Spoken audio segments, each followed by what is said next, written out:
আজ প্রায় 5 বছর পর বাড়িতে যাচ্ছি। আর এই 5টা বছর না আমার পরিবারের কেউ আমার সাথে দেখা করেছে বা যোগাযোগ করেছে, আর না আমি ভাবিনি কখনো আমাকে আবার আমার পরিবারের সম্মুখীন হতে হবে। তবু নিয়তি যখন যেখানে দরকার তখন সেখানে পাঠিয়ে দেয়, কারণ নিয়তি কোনো অজুহাত মানে না। আমার জীবনটা যোগসূত্র আমি আজও বুঝতে পারিনি। যাকে ভালোবেসেছি সেই ছেড়ে দিয়েছে, যার হাত ধরেছি কিছু রাস্তা চলার পর সে হাত ছেড়ে দিয়েছি। কষ্ট পেতে পেতে আজও আমি শেষ হয়ে গেছি। ভালোবাসার বদলে পেয়েছি শুধু ধোঁকা। কষ্ট পেয়ে যাকে আঁকড়ে ধরতে চেয়েছি সেই আরও বেশি কষ্ট দিয়েছে। অতীতের অনেক প্রশ্নের উত্তর আজও পাইনি। আমার প্রশ্ন শুধু একটাই, কেন আমার সাথে এমন হলো? ট্যাক্সি ড্রাইভারের কথা শুনে বাস্তবে ফিরলাম। ভাই সাহেব, চলে এসেছি। ট্যাক্সি থেকে নেমে বাসের একটা সিটে বসে পড়েছি। 5 মিনিট পর বাস ছাড়বে।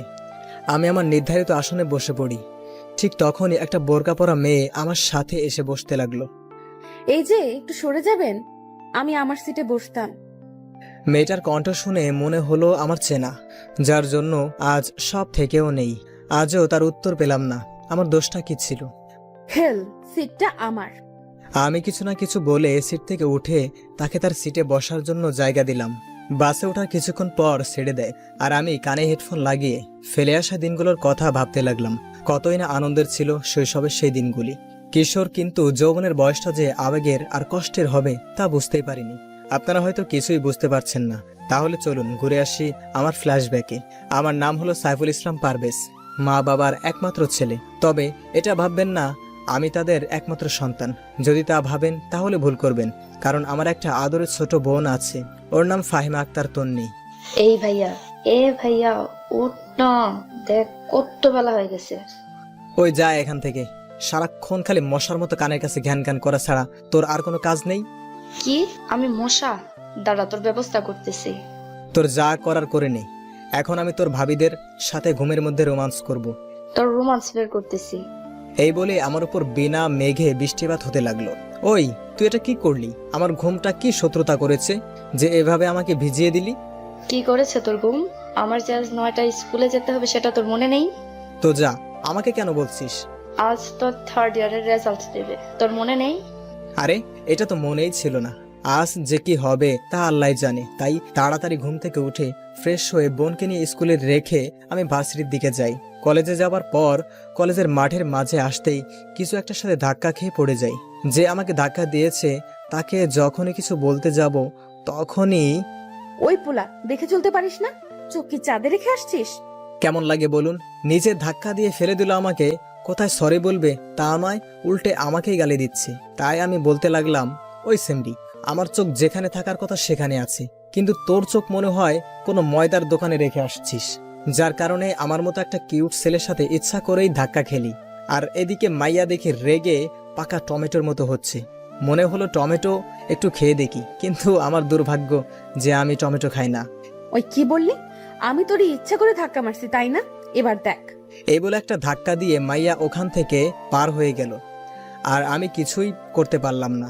যাই হোক, তারপর মাটি থেকে উঠে বান্দরদের খুঁজতে লাগলাম, কিন্তু একটাকেও খুঁজে পেলাম না। তাই মনে করলাম ক্লাসরুমে থাকতে পারে। ক্লাসরুমের দিকে যেতেই দেখি সব কয়টা বাদর মোবাইলে কি যেন দেখছে আর হাসতে হাসতে মাটিতে পড়ে যাচ্ছে। আমি মনে করলাম হয়তো কোনো ফান ভিডিও দেখছে, তাই ওদের এই অবস্থা। ওদের কাছে যেতেই রাজীব বলে উঠল, কিরে মামা, তুই তো ফেমাস হয়ে গেলি। কেন রে, আমি এমন কি করলাম যে ফেমাস হয়ে গেলাম? আর আমি তাই জানি না। কি করেছিস মানে? এই দেখ, কলেজের মাঠে তোর কত সুন্দর রোমান্টিক ভিডিও। তারপর ভিডিও দেখে তো আমার মাথায় হাত। এটা কিভাবে সম্ভব? কখন, কিভাবে ওই বদমাইশ মেয়েটাকে করলাম? তখনই মনে পড়লো, এই জন্যই তো বলি, যখন প্রথমে মেয়েটার সাথে ধাক্কা খেয়ে পড়ে যাই তখন কেন যেন মনে হচ্ছিল ঠোঁটের কোনো কিছুর ছোঁয়া পেয়েছি। এখন এই ভিডিও বাড়ির কেউ দেখলে আমি তো শেষ। তাই ওদের বললাম, দোস্ত, তোরা ভিডিওটা ডিলিট করে দে। যদি বাড়ির কেউ দেখে তো আমি শেষ। এসব আমাদের বলে লাভ নেই। এই ভিডিও কলেজের সবার কাছে আছে, লাইভ টেলিকাস্ট হয়েছে। কি বলছিস? ঠিকই বলেছি, তোর ভাগ্যটা আজ বেশি ভালো। আমাদের মধ্যে তুই শুধু পরীক্ষায় পাশ করেছিস। পরীক্ষায় পাশ করেছি, ভালো খবর, কিন্তু আজ যা হলো সেটা বাড়িতে জানলে আমি শেষ। তারপর মন খারাপ করে বাড়ির দিকে যাচ্ছি আর ভাবছি, আজকে যে কার মুখ দেখে ঘুম থেকে উঠেছি সব ওর জন্য। একবার যদি ওকে কাছে পাই তো দেখে নিতাম। যাই হোক, বাড়িতে এসে কলিং বেল বাজানোর কিছুক্ষণ পর আম্মু দরজা খুলে দিল। আমাকে আজ অন্যমনস্ক দেখে বলতে লাগলো, কিরে, আজকে তোর কিছু হয়েছে? না কিছুই হয় নাই। ঠিক আছে, যা ফ্রেশ হয়ে আয়, খেতে দিচ্ছি। তারপর রুমে গিয়ে ফ্রেশ হয়ে যেই বাথরুমের দরজা খুললাম, তখন বাথরুমের ভিতরের দৃশ্য দেখলাম। তা দেখে একটা চিৎকার দিয়ে ওইখানে জ্ঞান হারিয়ে ফেলি। আপনারা হয়তো ভাবছেন আমি বাথরুমের ভিতরে এমন কি দেখে জ্ঞান হারালাম। তাহলে শুনুন, আমি যে বাথরুমের দরজা খুললাম অমনি দেখি কলেজের ওই ডাইনি মেয়েটা আমার বাথরুমে রয়েছে।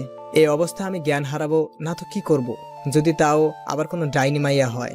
যাই হোক, যখন জ্ঞান ফিরলো তখন দেখি বাড়ির সবাই আমাকে ঘুরে ঘুরে দেখছে। আমি কিছু বলতে যাব তখনই আম্মু বলতে লাগলো, কিরে বাদর, বাড়ির সবাইকে তেলাপোকা দেখিয়ে ভয় দেখাস, আজ নিজেই তেলাপোকা দেখে ভয়ে জ্ঞান হারিয়েছিস? এসব কি বলছো তুমি? আমি কখন তেলাপোকা থেকে জ্ঞান হারিয়েছি? আমি তো না খালা, উনি তো তেলাপোকা দেখে ভয় পায় নাই, ভয় পেয়েছে তেলাপোকাদের বিয়ে দেখে। ওই কি সব বাজে কথা বলছেন? আমি কখন এসব বললাম?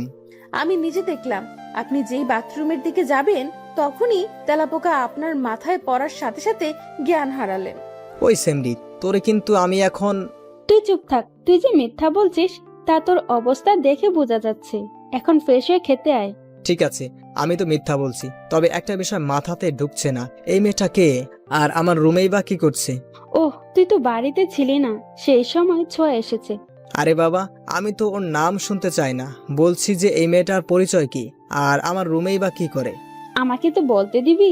এ হলো ছোঁয়া, আমার দুঃসম্পর্কের এক বোনের মেয়ে, এখানে থাকতে এসেছে। ও, তা কতদিনের জন্য এসেছো?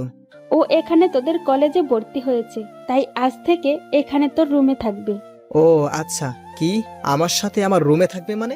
হ্যাঁ, ও এই রুমে থাকবে, কিন্তু তুই যে এই রুমে থাকবি তা কে বললো? আজ থেকে তুই উপরের রুমে থাকবি। এটা কোনো কথা হলো? আমি আমার রুমে না থেকে অন্য রুমে থাকবো? এত বড় অন্যায় কিন্তু সহ্য করবে না। এই মেয়েটা কি আর কোনো বাড়ি পেল না? একেবারে আমার বাড়িতে এসে আমার রুমটায় দখল করলো। তোর কোনো কথাই শুনবো না, এ রুমে আজ থেকে ছোঁয়া থাকবে। এই বলে চলে গেল। আর এদিকে মেয়েটা আমার দিকে তাকিয়ে হাসতেছে। তাই মেয়েটাকে বলতে লাগলাম, এই যে এত দাঁত বের করে হাসবেন না, তা না হলে দাঁতে পোকা ধরবে, আর আপনার জামাইকে অন্যজন ভাগিয়ে নিয়ে যাবে। শকুনের বরদোয়ায় গরু মরে না। কি আমি শকুন? আমি শকুন নয়, আপনি শকুন। তা না হলে আমার পিছনে পিছনে আমার বাড়িতে এসে আমার এই সুন্দর রুমটা দখল করতে পারতেন না। যে যাই বলুক, রুমটা খুব পছন্দ হয়েছে।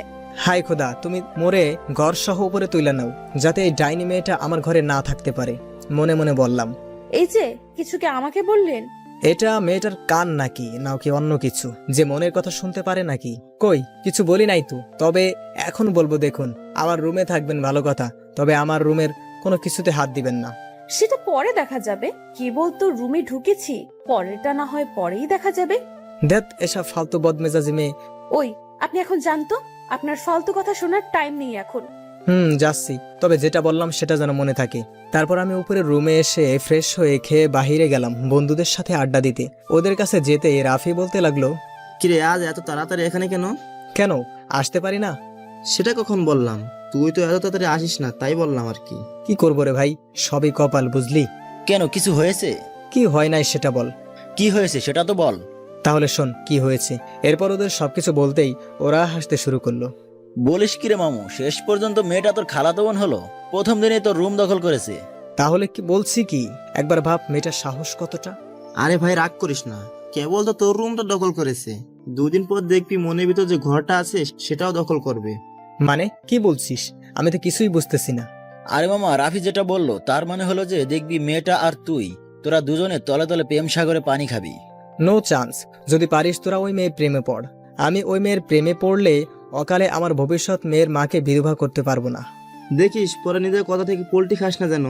সেটা সম্ভব নয়, বুঝলি? এখনো সব কথা রাখ, আর এটা বল তোদের খবর কি। তারপর ওদের সাথে আড্ডা দিয়ে রাত 9টার দিকে বাড়িতে আসি। বাড়িতে আসতেই আম্মু বলতে লাগলো,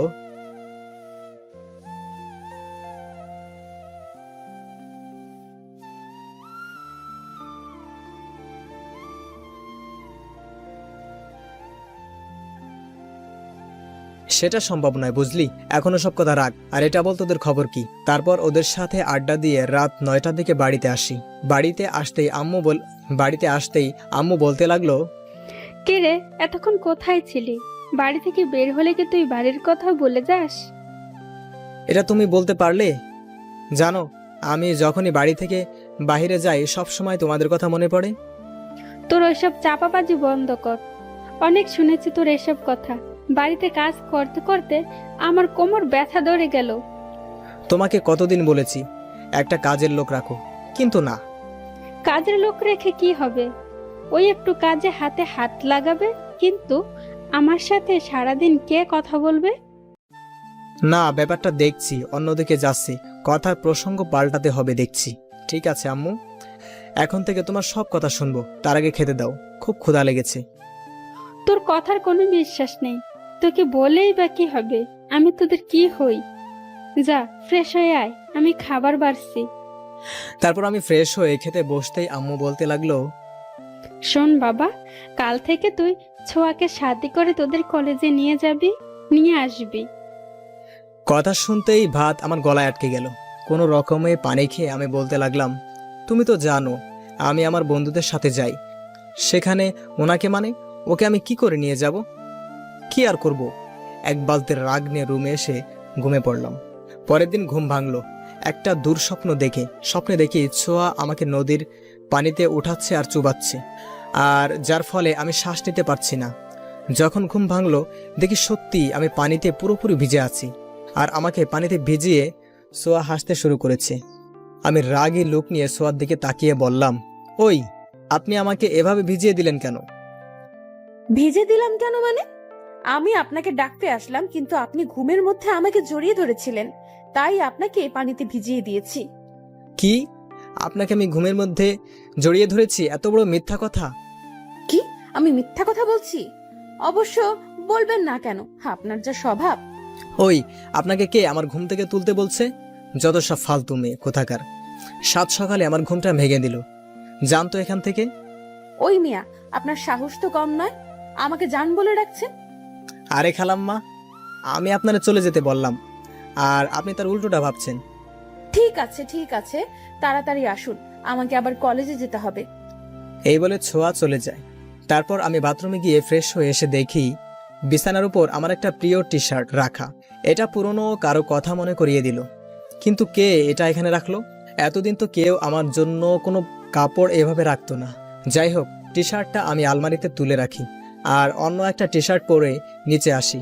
তারপর খাবার খেয়ে রিয়া আর সোয়াকে নিয়ে কলেজে থেকে রওনা হই। বোনকে ওর স্কুলে রেখে আমি আর সোয়া একসাথে কলেজে যাই। কলেজে আমাকে আর সোয়াকে একসাথে যাওয়া দেখে বান্দরগুলো আমাকে পচাতে লাগলো। তারপর থেকে সোয়া আর আমি প্রতিদিন একসাথে কলেজে যাই আর আসি, যার ফলে আমার আর সোয়ার মধ্যে খুব ভালো বন্ধুত্ব হয়। বয়ফ্রেন্ড যদি কোনো ভুল করে তাহলে গার্লফ্রেন্ড যেমন শাসন করে, ঠিক তেমনই সোয়াও আমাকে তেমন শাসন করত। যদি কোনো মেয়ের সাথে আমাকে দেখতো তাহলেও আমাদের এমন ব্যবহার দেখলে যে কেউ মনে করে আমরা একে অপরকে ভালোবাসি, কিন্তু আমরা দুজন তো এটা জানি যে আমরা শুধু খুব ভালো ফ্রেন্ড। একদিন সোয়া আর আমি কলেজ থেকে বাড়ি যাচ্ছিলাম, তখনই কে যেন আমার নাম ধরে ডাকছে। কে ডাকছে তা দেখার জন্য পিছনে ঘুরতেই দেখি আমার স্কুল লাইফের ফ্রেন্ড মিম আমার সামনে আসলো। ওকে কিছু বলতে যাব, তখনই ও বলতে লাগলো, কিরে, তুই কি বয়রা হয়েছিস? সে কখন থেকে ডেকে চলেছি। সরি দোস্ত, রাগ করিস না, আমি বুঝতে পারি নাই যে তুই আমাকে ডাকছিস। তা পারবি কিভাবে? পাশে এত সুন্দরী একটা মেয়ে থাকলে যে কেউ বয়রা বা অন্ধ হতে পারে। ওই হারামি, চুপ করবি? একে তো অনেক বছর পর দেখা হলো, কোথায় একটু মিষ্টি মিষ্টি করে কথা বলবি, তা নয় রাগ দেখাচ্ছে। ওই, আমি রাগ দেখাচ্ছি নাকি? না না, রাগলে তোকে আমার বউ বউ লাগে, তুই রাখতেই পারিস। শালা হারামি, আমি তোর বউ? দেখ এবার তোর কি করি। আর এদিকে আমি সোয়ার দিকে তাকিয়ে দেখি রাগে ওর চোখ লাল হয়ে আছে। পরিস্থিতি সামলে নিতে আমি মিমের কাছে হার মেনে নেই। লাগছে দোস্ত, আর মারিস না। যদি আমাকে মারিস তাহলে আমি আর আমার ভবিষ্যৎ বউকে দেখতে পারবো না। যা, তোকে আজকের মতো ছেড়ে দিলাম। এবার বল, কেমন আছিস? এতক্ষণ মেরে যা অবস্থা করলি, এতে কেউ ভালো থাকতে পারে নাকি? ও তাই? আমার মারের কারণে যখন ভালো নেই, তখন তোকে আবার ভালো করব। এই বলে মিম আমার দিকে আসতে লাগলো। কিরে, তুই আমার দিকে তোর ওই গুন্ডি লুক নিয়ে আসছিস কেন? একটা কথা তো জানিস, বিষ দ্বারাই বিষকে নষ্ট করতে হয়, তাই। থাক, আমি বুঝতে পারছি তুই কি করতে চাচ্ছিস। আমি তো এমনিতেই মজা করে বললাম। আর হ্যাঁ, আমি খুব ভালো আছি। আর আমিও তোর সাথে মজা করলাম। তা এখন তুই কোথায় পড়ছিস? ওয়ানার্স লাস্ট ইয়ারে পড়ছি। তা হঠাৎ এখানে তুই? আমি তো শুনেছিলাম তুই দেশের বাইরে গেছিলি। হ্যাঁ, তা গেছিলাম, কাল রাতে দেশে ফিরেছি। ও, খুব ভালো করেছিস। তবে একটা কথা, তোকে দেখে কেউ মনে করবে না তুই বিদেশে ছিলি। কেন? আমি বিদেশে ছিলাম তা কেন মনে করবে না? না মানে তুই আগেও যেমন ছিলি আর এখনো তেমনই। দেখ, বিদেশে পড়েছি বলে কি নিজের দেশের ঐতিহ্যকে ভুলে যাব? আর সেখানে ওদের দেশের ঐতিহ্যকে নিজের করে নেব কেন? আচ্ছা, তোর ভাষণ বন্ধ কর। তারপর মিমের সাথে আরো অনেক কথা বলে বাড়িতে চলে আসি। কিন্তু আসার পথে ছোঁয়া আজকে একটা কথাও বলে নাই। বাড়িতে আসার পরেও আমার সাথে কোনো কথাও বলে নাই। ও আমার সাথে কথা বলছে না দেখে ভাবলাম হয়তো কোনো কারণে আমার উপর রাগ করেছে, তাই হয়তো আমার সাথে কথা বলছে না। ভাবলাম এখন ওর সাথে কিভাবে কথা বলি। অনেক ভেবেও কোনো বুদ্ধি মাথায় এলো না। তাই ভাবলাম যখন রাতে ছোঁয়া ছাদে যাবে তখন ওর সাথে কথা বলবো। রাতে খাওয়ার পর আমি ছাদে চলে যাই। অনেকক্ষণ থাকার পরেও যখন ছোঁয়া ছাদে আসলো না, তখন ভাবলাম হয়তো আজও ছাদে আসবে না। তাই আমি ছাদ থেকে যখন চলে যাব তখনই মনে হলো কেউ হয়তো ছাদে আসছে। ছাদে দাঁড়িয়ে আছি আর একজনের কথা খুব মনে পড়ছে। সে যদি থাকতো তাহলে কতই না ভালো হতো, কিন্তু সে আমার সাথে বিশ্বাসঘাতকতা করেছে। আমি যে আজও তাকে ভুলতে পারিনি। এসব ভাবতে ভাবতে চোখের কোণায় পানি চলে আসলো। অনেকক্ষণ ছাদে দাঁড়িয়ে আছি, কেউ আসছে না। যখন চলে যাব ঠিক তখনই দেখি ছোঁয়া ছাদে আসছে, আর ওর চোখ দুটো এখনো খুব লাল হয়ে আছে, যা দেখে মনে হচ্ছে ও হয়তো অনেক কেঁদেছে। কিন্তু এটা বুঝলাম না ও কি জন্য কাঁদছে। যাই হোক, ছোঁয়া যখন আমাকে ছাদে দেখলো তখনই চলে যেতে ধরলো, আর আমিও অমনি ওর একটা হাত টেনে ধরি। এতে ছোঁয়া রেগে যায়। কি ব্যাপার, আপনি আমার হাত ধরেছেন কোন সাহসে? তুমি আমাকে আপনি করে বলছো কেন? আর তোমার হাতকে আমি ধরতে পারি না? সেটা আপনাকে বলতে বাধ্য নই। আমি কাকে কি বলে ডাকবো। আর একটা কথা মনে রাখবে, এভাবে বিনা অনুমতিতে আমার হাত ধরার সাহস দেখাবেন না। আমি ওর কথা শুনে মনে খুব কষ্ট পাই। আগে যখন ওর হাত ধরেছি কিন্তু ও কিছুই বলে নাই। মনে কষ্ট চাপা রেখে ওকে বললাম, তোমাকে সরি, আপনাকে একটা কথা বলতে পারি কি? যা বলার তাড়াতাড়ি বলেন, আমি ঘুমাতে যাব। ও, আপনার আজকে হয়তো ঘুম পাচ্ছে, তবে চিন্তা করবেন না। একটা কথাই জানতে চাই, আজকে কলেজ থেকে ফেরার পর আপনার এমন কি হয়েছে যে আপনি আমার সাথে ভালোভাবে কথা বলছেন না? তোর সাথে কিসের ভালোভাবে কথা বলতে হবে? হ্যাঁ, জানা তোর সুন্দরী বান্ধবীর কাছে, যার সাথে মিষ্টি মিষ্টি কথা বলতে পারবি, তার গায়ে হাত দিতে পারবি। সোয়া, এসব কি বলছো? ও আমার ফ্রেন্ড, আর ফ্রেন্ডের সাথে কি কথা বলতে পারবো না নাকি? কেন, তুই কোন মেয়ের সাথে কথা বলবি জানিস? তুই যখন কোনো মেয়ের সাথে কথা বলিস আমার কতটা খারাপ লাগে। এমন মনে হয় আমি আমার সবচাইতে দামি কিছু হারিয়ে ফেলছি। মানে কি এসব কথার? আমি তো কিছুই বুঝতে পারছি না। তোকে কিভাবে বোঝাবো আমি তোকে ভালোবাসি। আমি ওর কথা শুনে স্তব্ধ হয়ে গেলাম। কি বলছে এসব? আমি আর কোনো মায়ায় জড়াতে চাই না আর কারো ছলনার শিকার হতে। আমি নিজেকে সামলে বললাম, দেখো সোয়া, তুমি এখনো অনেক ছোট, আর তুমি যাকে ভালোবাসো বলছো সেটা ভালোবাসা না, এটা ক্ষণিকের মোহ, যেটা একসময় কেটে যাবে।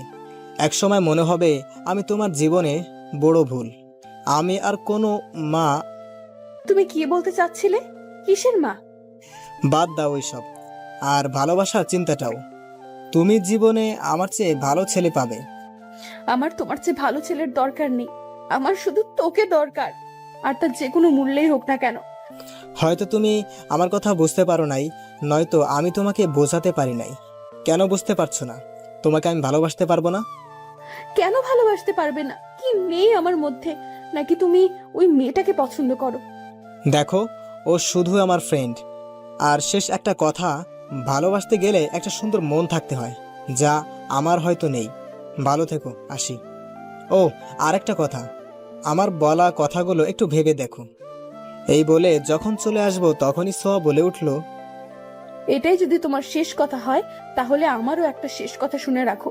এই জীবনে যদি আমি তোমাকে না পাই তাহলে আমি কি করব সেটা তুমি ভাবতেও পারছো না। আমি ওর কথা শুনে থেমে গেলাম। কি বলতে বা করতে চাচ্ছে ও? তুমি ঠিক কি বলতে চাচ্ছ? বলতে চাচ্ছি না, করতে যাচ্ছি। এই বলে সোয়া ছাদের পিলারের উপর দাঁড়িয়ে যেই লাফ দিতে যাবে, আমি দৌড়ে গিয়ে ওকে নিচে নামিয়ে আনি। ওকে ঠাস করে একটা চড় দিয়ে বলতে লাগলাম, তুমি কি পাগল হয়ে গেছো? হ্যাঁ, আমি পাগল হয়ে গেছি। যদি না রাজি হও তো? ঠিক আছে, তোমাকে আর কিচ্ছু করতে হবে না, আমাকে আজকের রাতটা ভাবতে দাও।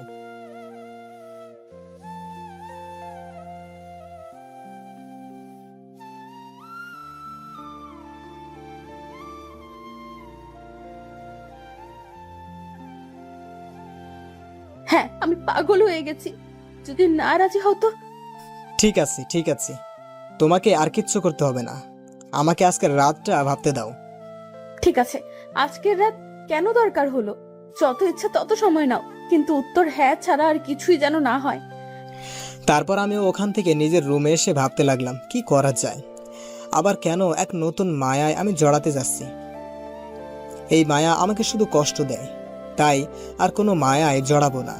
অনেক ভেবে একটাই উপায় বের করলাম, ওকে ওর পাগলামো থেকে বের করে আনতে হবে। সোয়ার প্রস্তাবে রাজি হতে হবে, আর ততক্ষণ পর্যন্ত ভালোবাসার নাটক করতে হবে যতক্ষণ পর্যন্ত সোয়া ওর মোহ থেকে বের হয়ে না আসে।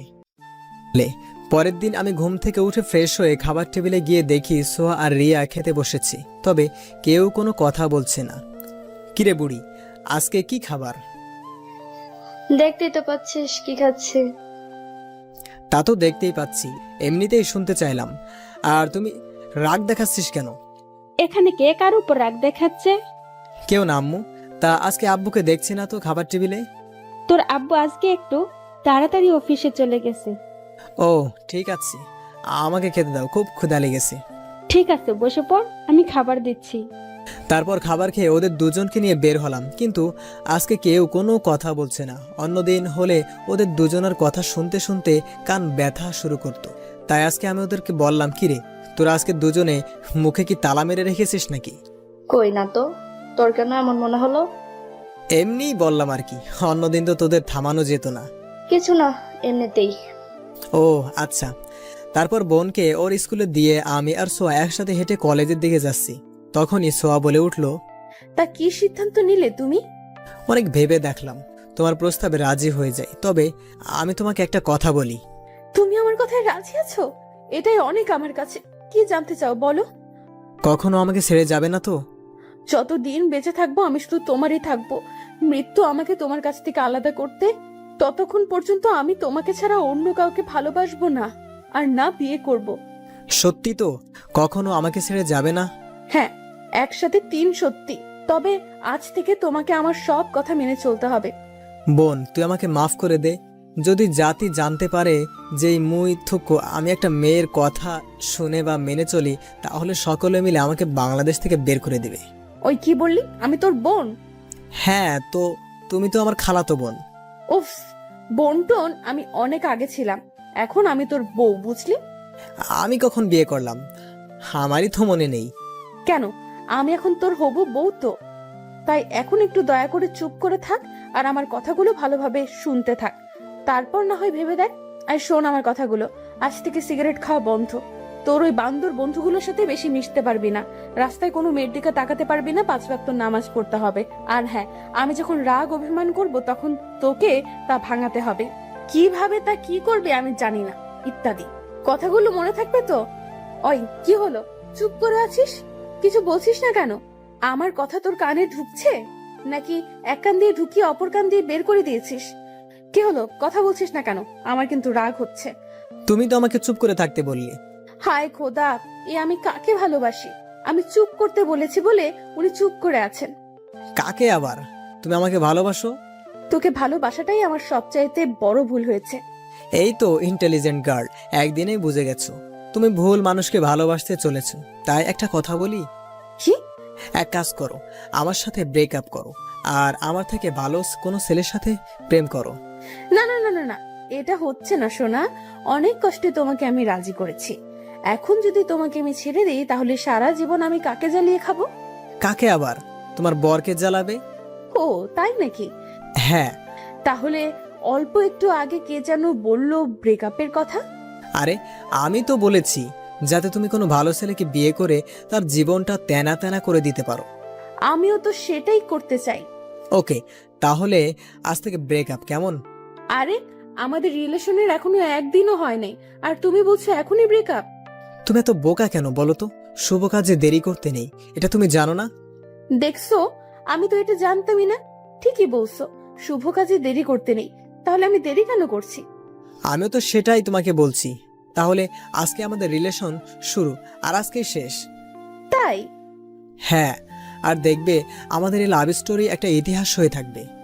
হ্যাঁ, আমিও চাই আমাদের লাভ স্টোরিটা ইতিহাস হয়ে থাক। তাই আমি চাচ্ছি কি, হ্যাঁ বলো, কি চাচ্ছ? আজকেই তো আমাদের রিলেশনটা শুরু হয়েছে, তাই এটাকে একটু আলাদাভাবে শেষ করবে, তাই তো?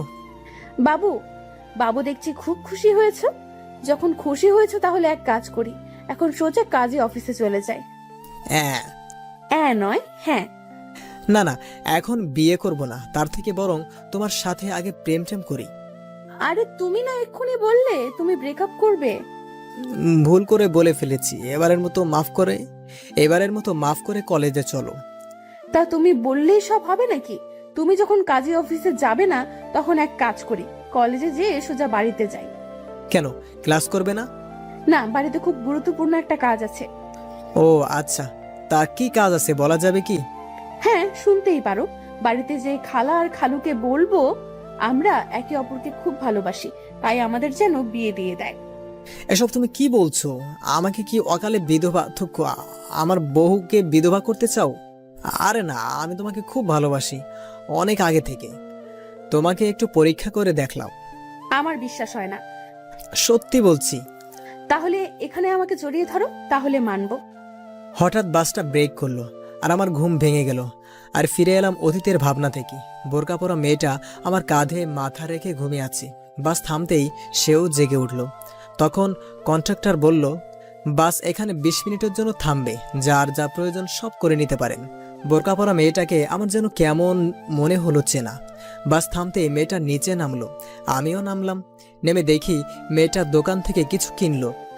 আমারও খিদে পেয়েছিল, তাই আমিও কিনলাম। বাস ছাড়তে 5 মিনিট বাকি, তাই মেয়েটা বাসের দিকে যাচ্ছিল। তখন আমি মেয়েটাকে বললাম, হ্যালো, এই যে বোরকাওয়ালি। মেয়েটা পিছনে তাকালো আর বলল, আমাকে ডাকছেন? হ্যাঁ। কেন? আসলে আপনাকে কেমন যেন চেনা চেনা মনে হচ্ছে। সব ছেলেরা একই রকম বলে মেয়েটা পটানোর চেষ্টা করে। আরে আমিও এরকম নই। আমি আমার মুখ দেখাইনি, তাহলে কেমন করে আপনার চেনা চেনা মনে হয়? আপনার কণ্ঠ শুনে মনে হলো ঠিক সো। যখনই এই কথাটা বলি, মেয়েটা কেমন যেন ভয় পেয়ে গেল আর সাথে সাথে বাসে উঠে গেল। তারপর আমিও বাসে উঠে দেখি মেয়েটা মুখ থেকে কাপড় সরিয়ে পানি খাচ্ছে, কিন্তু মেয়েটা আমাকে দেখেনি। সেই চেনা মুখ। সে ভাবছে আমি তাকে চিনতে পারবো না, কিন্তু সে জানে না, সে যখন থেকে বাসে উঠেছে তখন থেকে আমি বুঝতে পেরেছি তুমি কে। নিখুঁত অভিনয় তোমার। সেদিন বুঝতে পারিনি, কিন্তু আজ বুঝতে পেরেছি। তোমার এই অভিনয়ের জন্য আজ আমার সব থেকেও কিছুই নেই। আমি চাইলে আমি প্রতিশোধও নিতে পারতাম, কিন্তু নেইনি, কারণ কিছু প্রতিশোধ সময়ের উপর ছেড়ে দিতে হয়। সময় একদিন ঠিকই প্রতিশোধ নিয়ে নেবে। আমি গিয়ে সিটে বসলাম আর সেই দিনের কথা ভাবতে লাগলাম, যেদিন সোয়া আমাকে প্রথম জড়িয়ে ধরেছিল। আর পাগলামিগুলো মনে মনেই হেসে উঠলাম। আজও প্রশ্ন রয়ে গেছে, সেটা ভালোবাসা ছিল না, অন্য কিছু। আজও মনে আছে সেই দিনটা। আমি যখন মেয়েটার দিকে তাকালাম, ঠিক তখনই সে বলল, দেখুন, লাইন মারার একদম চেষ্টা করবেন না, আমি বিবাহিত। কথাটা শুনে আমি মুচকে হাসলাম আর বাইরে দেখতে লাগলাম। সূর্য এখন পশ্চিম আকাশে ঢলে পড়েছে। কয়েক ঘন্টা পরেই সে অস্ত যাবে আর রাত আসবে, যেটা আমার জন্য কষ্টের। জানালা দিয়ে দেখছি সবকিছু কেমন যেন পিছন দিকে যাচ্ছে, আর বাস সবকিছু ফেলে সামনের দিকে এগিয়ে যাচ্ছে। যে মেয়েটা বোরকা পরে আমার পাশে বসে আছে, সে ভেবেছে আমি তাকে চিনতে পারবো না। আমি তার ধারণাটাই ঠিক রাখতে চাই। সে স্বামীর সংসার নিয়ে সুখে আছে, থাক না। আমি আর তার মাঝে ঢুকতে চাই না। আমি না হয় অতীত নিয়েই থাকি। আজ থেকে 5 বছর আগে যখন ছোঁয়া আমার জীবনে এসে আবার ভালোবাসতে শিখিয়েছিল, আবার বাঁচতে শিখিয়েছিল, তখন এটা ভাবিনি যে আমার জীবন এভাবে পাল্টে যাবে। Flashback again. ওই একদম বাজে কথা বলবি না। তুই যে আমাকে ভালোবাসিস না তা আমি জানি, তাই তোকে এখন আমি বিয়ে করব। আরে আমি না তোমাকে খুব ভালোবাসি অনেক আগে থেকে। তোমাকে একটু পরীক্ষা করে দেখলাম। আমার বিশ্বাস হয় না। সত্যি বলছি। তাহলে এখনই আমাকে জড়িয়ে ধর, তাহলে মানবো। কি আর করা, বাধ্য হয়ে ও শর্ত মানতে হলো। সেই সাথে ওর মাথা থেকে বিয়ের ভূত নামিয়ে ওর সাথে কথা বলতে বলতে কলেজে চলে আসলাম। ওর ক্লাসে চলে গেল আর আমি বন্ধুদের কাছে গেলাম। ওদের কাছে যেতে রাফি আমাদেরকে তাকিয়ে বলে উঠল, জানিস রাজীব, আজকাল দেখি লিপস্টিকের দাম মনে হয় কমে গেছে। কি বলছিস মামা তুই? লিপস্টিকের দাম কমলে আমাকে আর আমার বাবার পকেট মারতে হতো না। কিন্তু তুই হঠাৎ করে কেন বললি যে লিপস্টিকের দাম কমে গেছে? তুই কি কারোর জন্য কিনেছিস নাকি? ওই তোরা লিপস্টিক নিয়ে গবেষণা করছিস নাকি? আমি তো তোদের কথা কিছুই বুঝতে পারছি না। আরে শালা লিপস্টিকের কাছে কেন, মেয়েদের কাছে গেলেও তো লাগতে পারে ফ্রিতে। আরে ভাই, আমি কেন কিনতে যাব? দেখছিস না, যারা লিপস্টিক নামক বস্তুর আশেপাশেও যায় না, তার শার্টও এখন লিপস্টিক লেগে থাকে। হ্যাঁ, আমিও তো কিছুই বুঝতেছি না। আমি তো রাফির কথা তাল মেলাচ্ছি শুধু। শালা তুই অন্ধ নাকি? দেখতে পাচ্ছিস না, আমাদের পিওর সিঙ্গল বাই পারভেজের শার্টে কত সুন্দর করে ঠোঁটের লিপস্টিকের মার্ক রয়েছে। আরে শালা আমি তো আগে দেখি না এটা। তুই দেখবি কি করে? তুই তো কানা। এসব দেখতে গেলে ফরমালিন যুক্ত চোখ থাকতে হয় এর কানা, যা সবার থাকে না।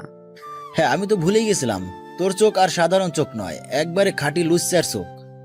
ওই বেটা, আমাকে লুচ্চা বলবি না। আমার মতো একটা ভালো ছেলে আমাদের কলেজে কেন, এই দেশেও আর একটা খুঁজে পাবে না। ওই তোরা দুই মানিক জোড়ি খুব ভালো, একমাত্র আমি লুচ্চা। তাও একটু চুপ করে থাক না ভাই, আর আমাকে একটু ভাবতে দে, এ দাগ কোথায় থেকে লাগলো। খুব সহজেই আমি বলে দিতে পারি কোথায় থেকে লেগেছে।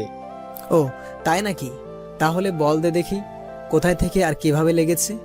কিভাবে আবার? সোয়াভাবের কাছ থেকে লেগেছে। দেখ কি যে বলিস। তখনই মনে পড়লো, আরে আসার সময় তো সোয়া আমাকে জড়িয়ে ধরেছিল, কোথাও এমনটা নয়তো তখনই সোয়া ইচ্ছে করে এমনটা করেছে। হ্যাঁ এটাই হবে।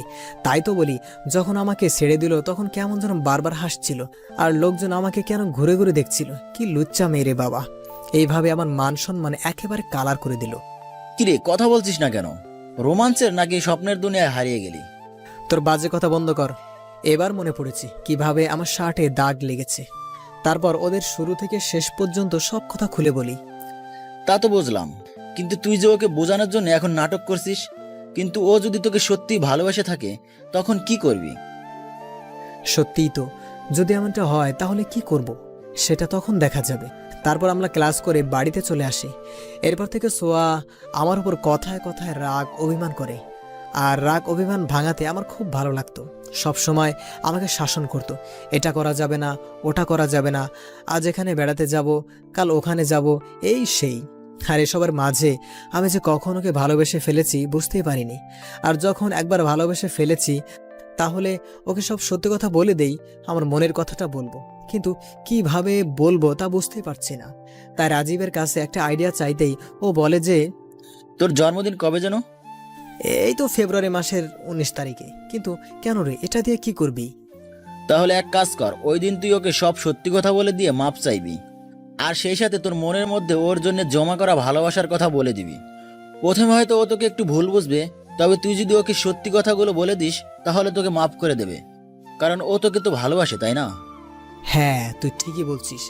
আমি সোয়াকে ওই দিন সব সত্যি বলে দেব, সব কিছু নতুন করে আবার শুরু করব। হ্যাঁ তাই কর। তোকে অনেক অনেক ধন্যবাদ দোস্ত। ওই হারামি, এটাও জানিস না বন্ধুত্বের মধ্যে এই ধন্যবাদ কথাটা বেমানান। সরি দোস্ত। তারপর দেখতে দেখতে আমার জন্মদিন চলে আসলো। আজকের রাতটা কেটে গেলেই কালকে সকালে ওকে আমি আমার মনের সব কথা বলবো।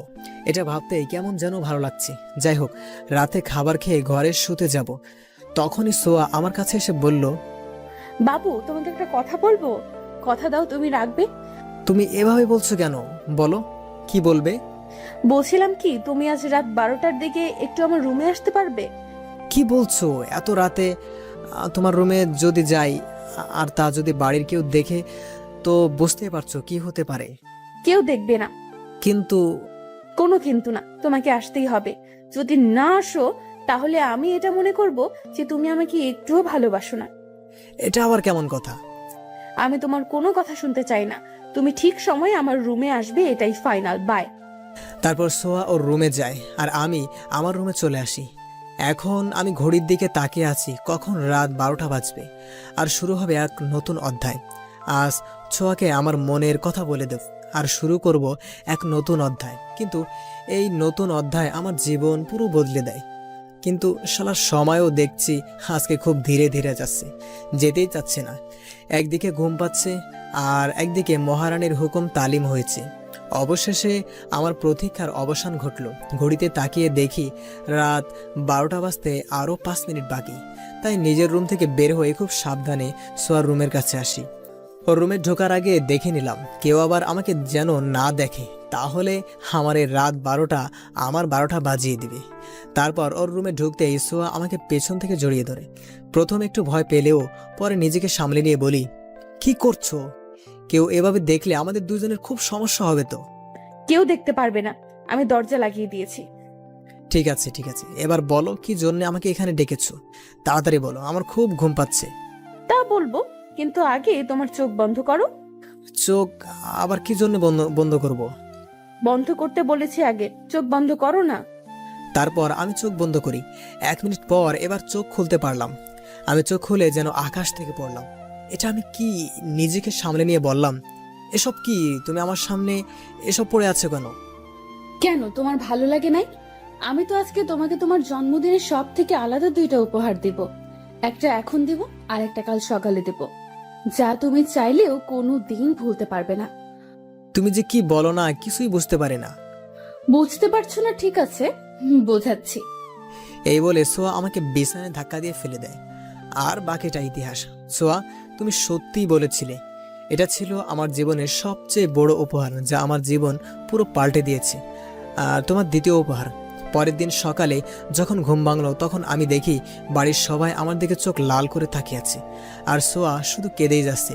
ওর দিকে তাকিয়ে আমি যেন আকাশ থেকে পড়লাম, কারণ ওর শরীরে অমানসিক অত্যাচারের দাগ লেগে আছে। কিন্তু আমার যতদূর মনে আছে, আমি যখন ওর সাথে রাতে ছিলাম ও তো সম্পূর্ণ ঠিক ছিল। তাহলে আমি ছোঁয়াকে কিছু বলতে যাব, তখনই এসব তুই কি করেছিস?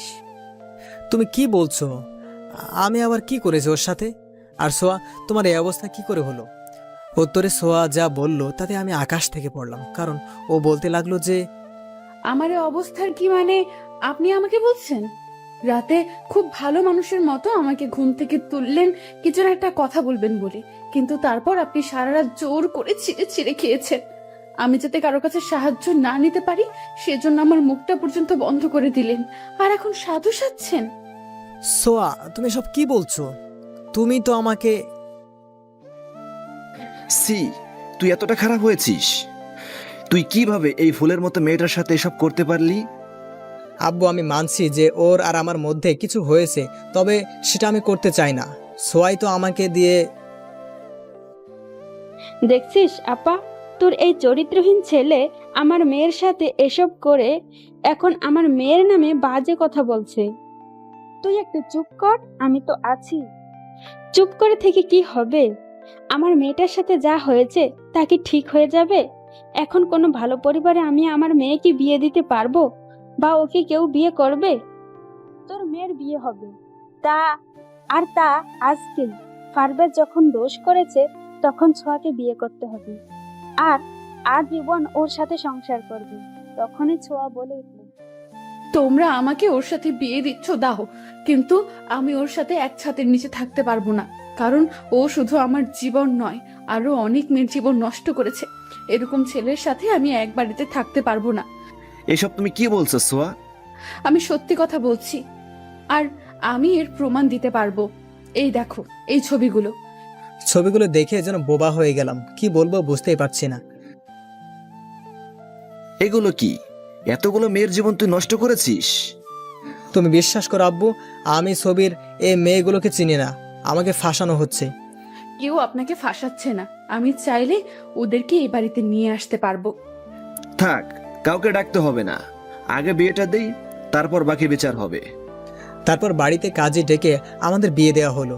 কাজে চলে যাওয়ার পর আব্বু বলল, তোর রুমে যা যা আছে সবকিছু নিয়ে বাড়ি থেকে বের হয়ে যা। এসব তুমি কি বলছো? আমি বাড়ি থেকে বের হয়ে যাব মানে? হ্যাঁ, বাড়ি থেকে বের হয়ে যাবি, কারণ আমি তোর মুখ দেখতে চাই না।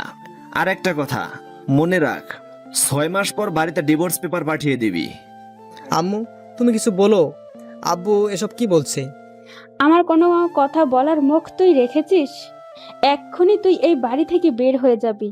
যদি ভুল করেও তুই আমাদেরকে তোর এই পাপিষ্ট মুখ দেখাস, তাহলে তুই আমার মরা মুখ দেখবি।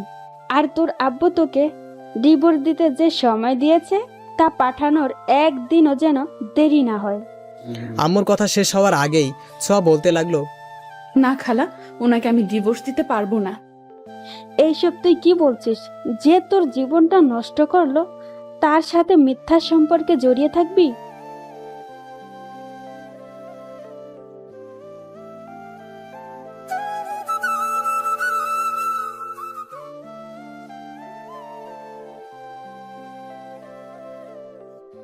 না খালা, ওনাকে আমি ডিভোর্স দিতে পারবো না।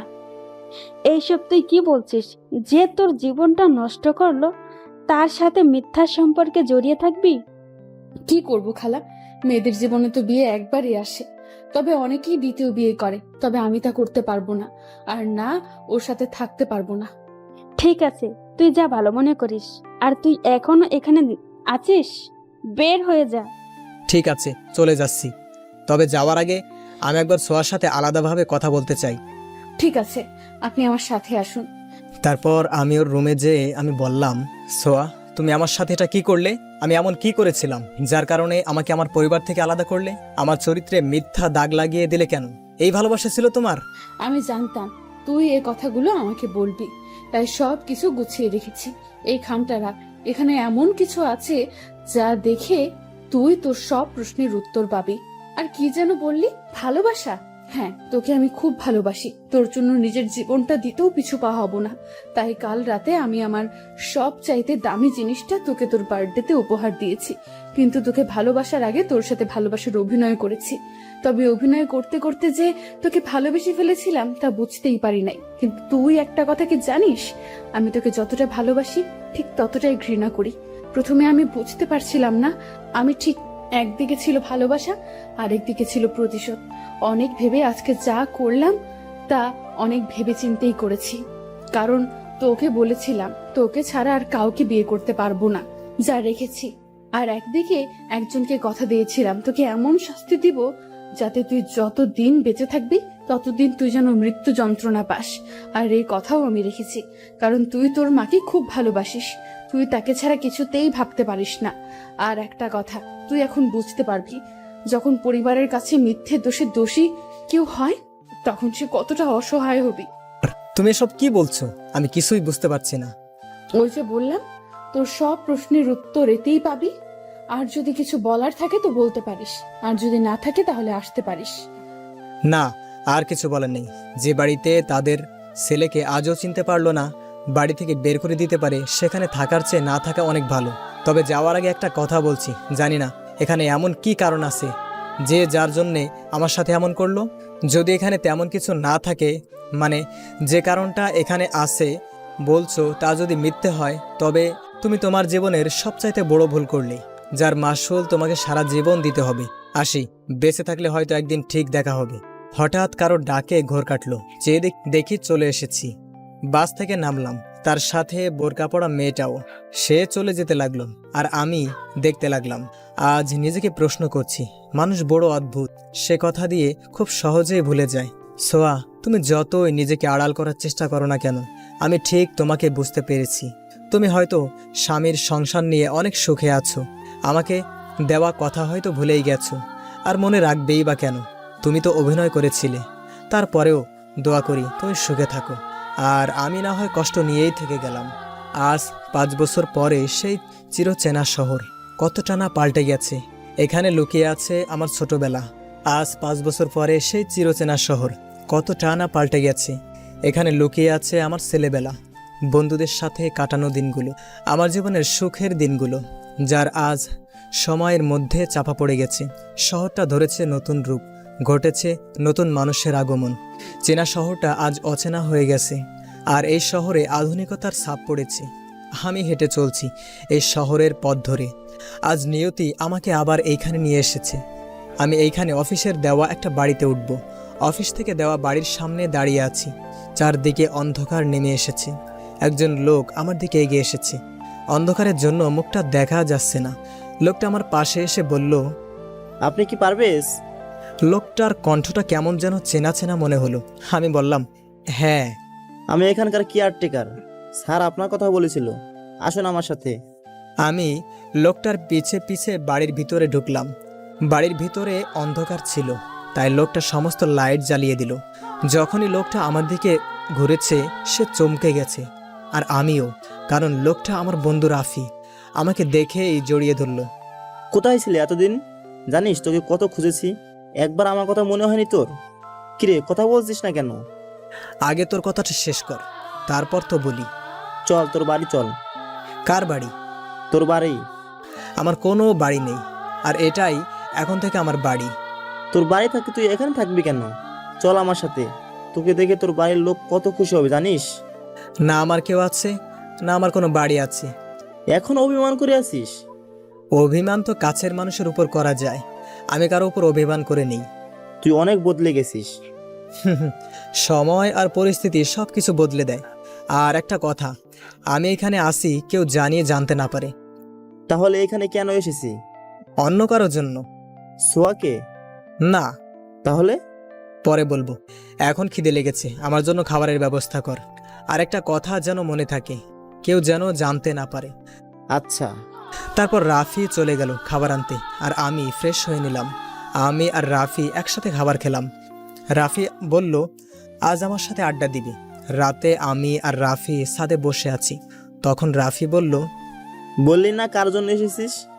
এইখানে ফিরে আসার ইচ্ছা আমার কোনো দিনও ছিল না, কিন্তু 6 বছর আগে করা ভুল শুধরানোর জন্য ফিরে আসতে হলো। কিসের ভুল? আর কার সাথে করেছিস?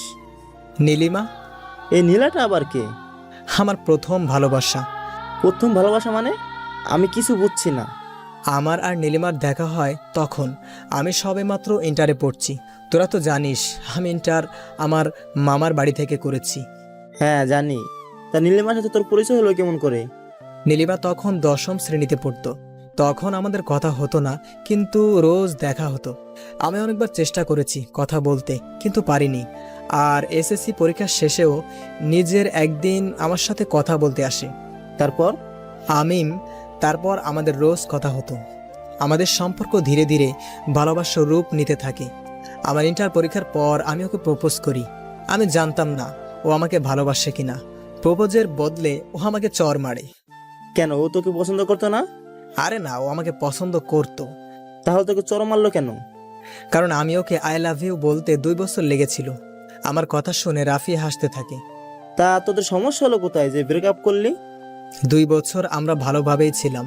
আমি তখন অনার্স 2য় বর্ষে ছিলাম, আর ও 1ম বর্ষে। আমাদের ভালোবাসায় কোনো কমতি ছিল না, কিন্তু কিন্তু কি? এক কালো ছায়া এসে আমাদের মাঝে সবকিছু বদলে দেয়।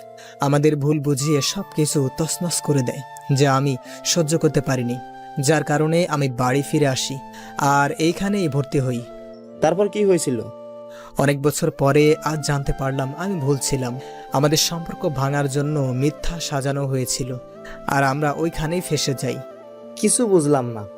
আমি আমার জীবনের সমীকরণ আজও বুঝতে পারিনি। তুই আর কি বুঝবি? অনেক রাত হয়েছে, আমি এখন ঘুমাবো। আচ্ছা আমি তাহলে যাই, কাল কথা হবে। হ্যাঁ। রাফি চলে যাচ্ছিল, তখন আমি বললাম, কথাটা যেন মনে থাকে। কোন কথা? আমি যে এখানে আছি কেউ যেন জানতে না পারে। Okay bro. রাফি চলে গেলে আমি ঘুমানোর চেষ্টা করলাম। সকালবেলা পাখিদের ডাকে ঘুম ভাঙে। চারদিকে আকাশটা পরিষ্কার হয়ে গেছে, সূর্য উদয় হচ্ছে। এই শহরের সকালটা আমার বড্ড চেনা, কারণ এইখানে কাটিয়েছি জীবনের অনেকগুলো বছর। আজ হয়তোবা শহরটা আমাকে ভুলে গেছে, কিন্তু আমি ভুলিনি। এই শহরে আবার ফিরে আসার কারণটা 2টা, একটা অফিসিয়ালি আর একটা আমার ভুল শুধরানো। তাই ফ্রেশ হয়ে ঠিকানা নিয়ে বেরিয়ে গেলাম খুঁজতে, যার জন্য আবার এই শহরে ফিরে আসা। আমার এই শহরটা চেনা, যার জন্য ঠিকানাটাই পৌঁছাতে অসুবিধা হয়নি। কিন্তু ওই ঠিকানায় যেয়ে দেখি বাড়িতে কেউ নেই। বাড়ির দারোয়ানকে ওদের কথা জিজ্ঞেস করতেই বলল বাড়ির সবাই নাকি ছোট মেয়ের শ্বশুর বাড়িতে গিয়েছে, তার ননদের বিয়েতে। আমি ওখান থেকে চলে আসি আর ফুটপাত দিয়ে হাঁটছি।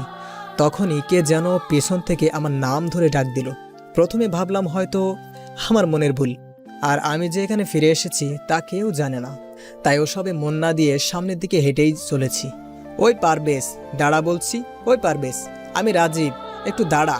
আমি রাজীব নামটা শুনেই পিছনে ঘুরে দেখি আমি রাজীব নামটা শুনেই পেছনে ঘুরে দেখি রাজীব।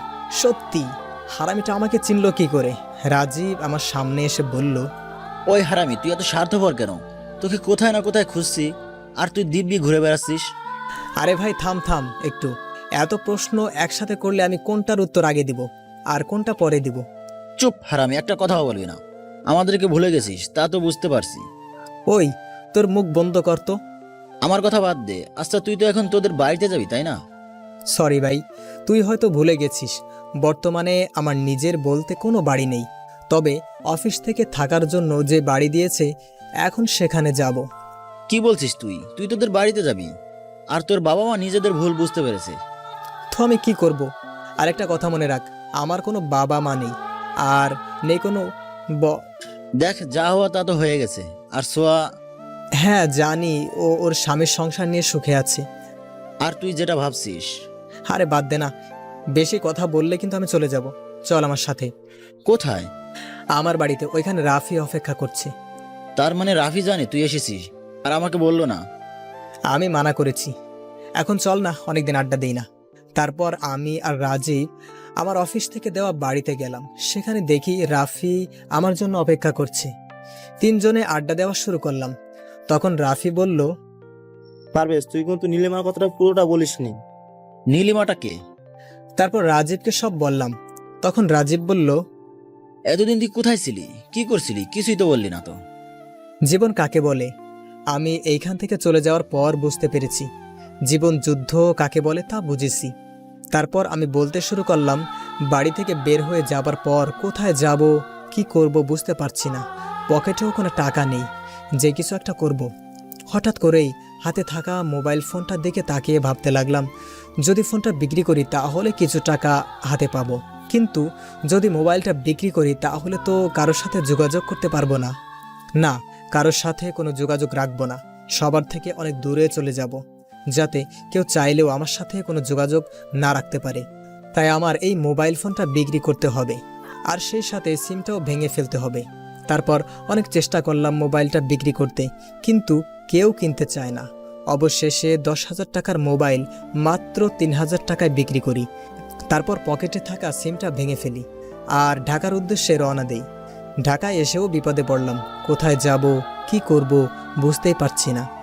রাস্তায় রাস্তায় ঘুরছি, কিন্তু কি করব বুঝতে পারছি না। যদি কোথাও ঘর ভাড়ার জন্য যাই তো বলে ব্যাচেলারদের ঘর ভাড়া দেওয়া যাবে না।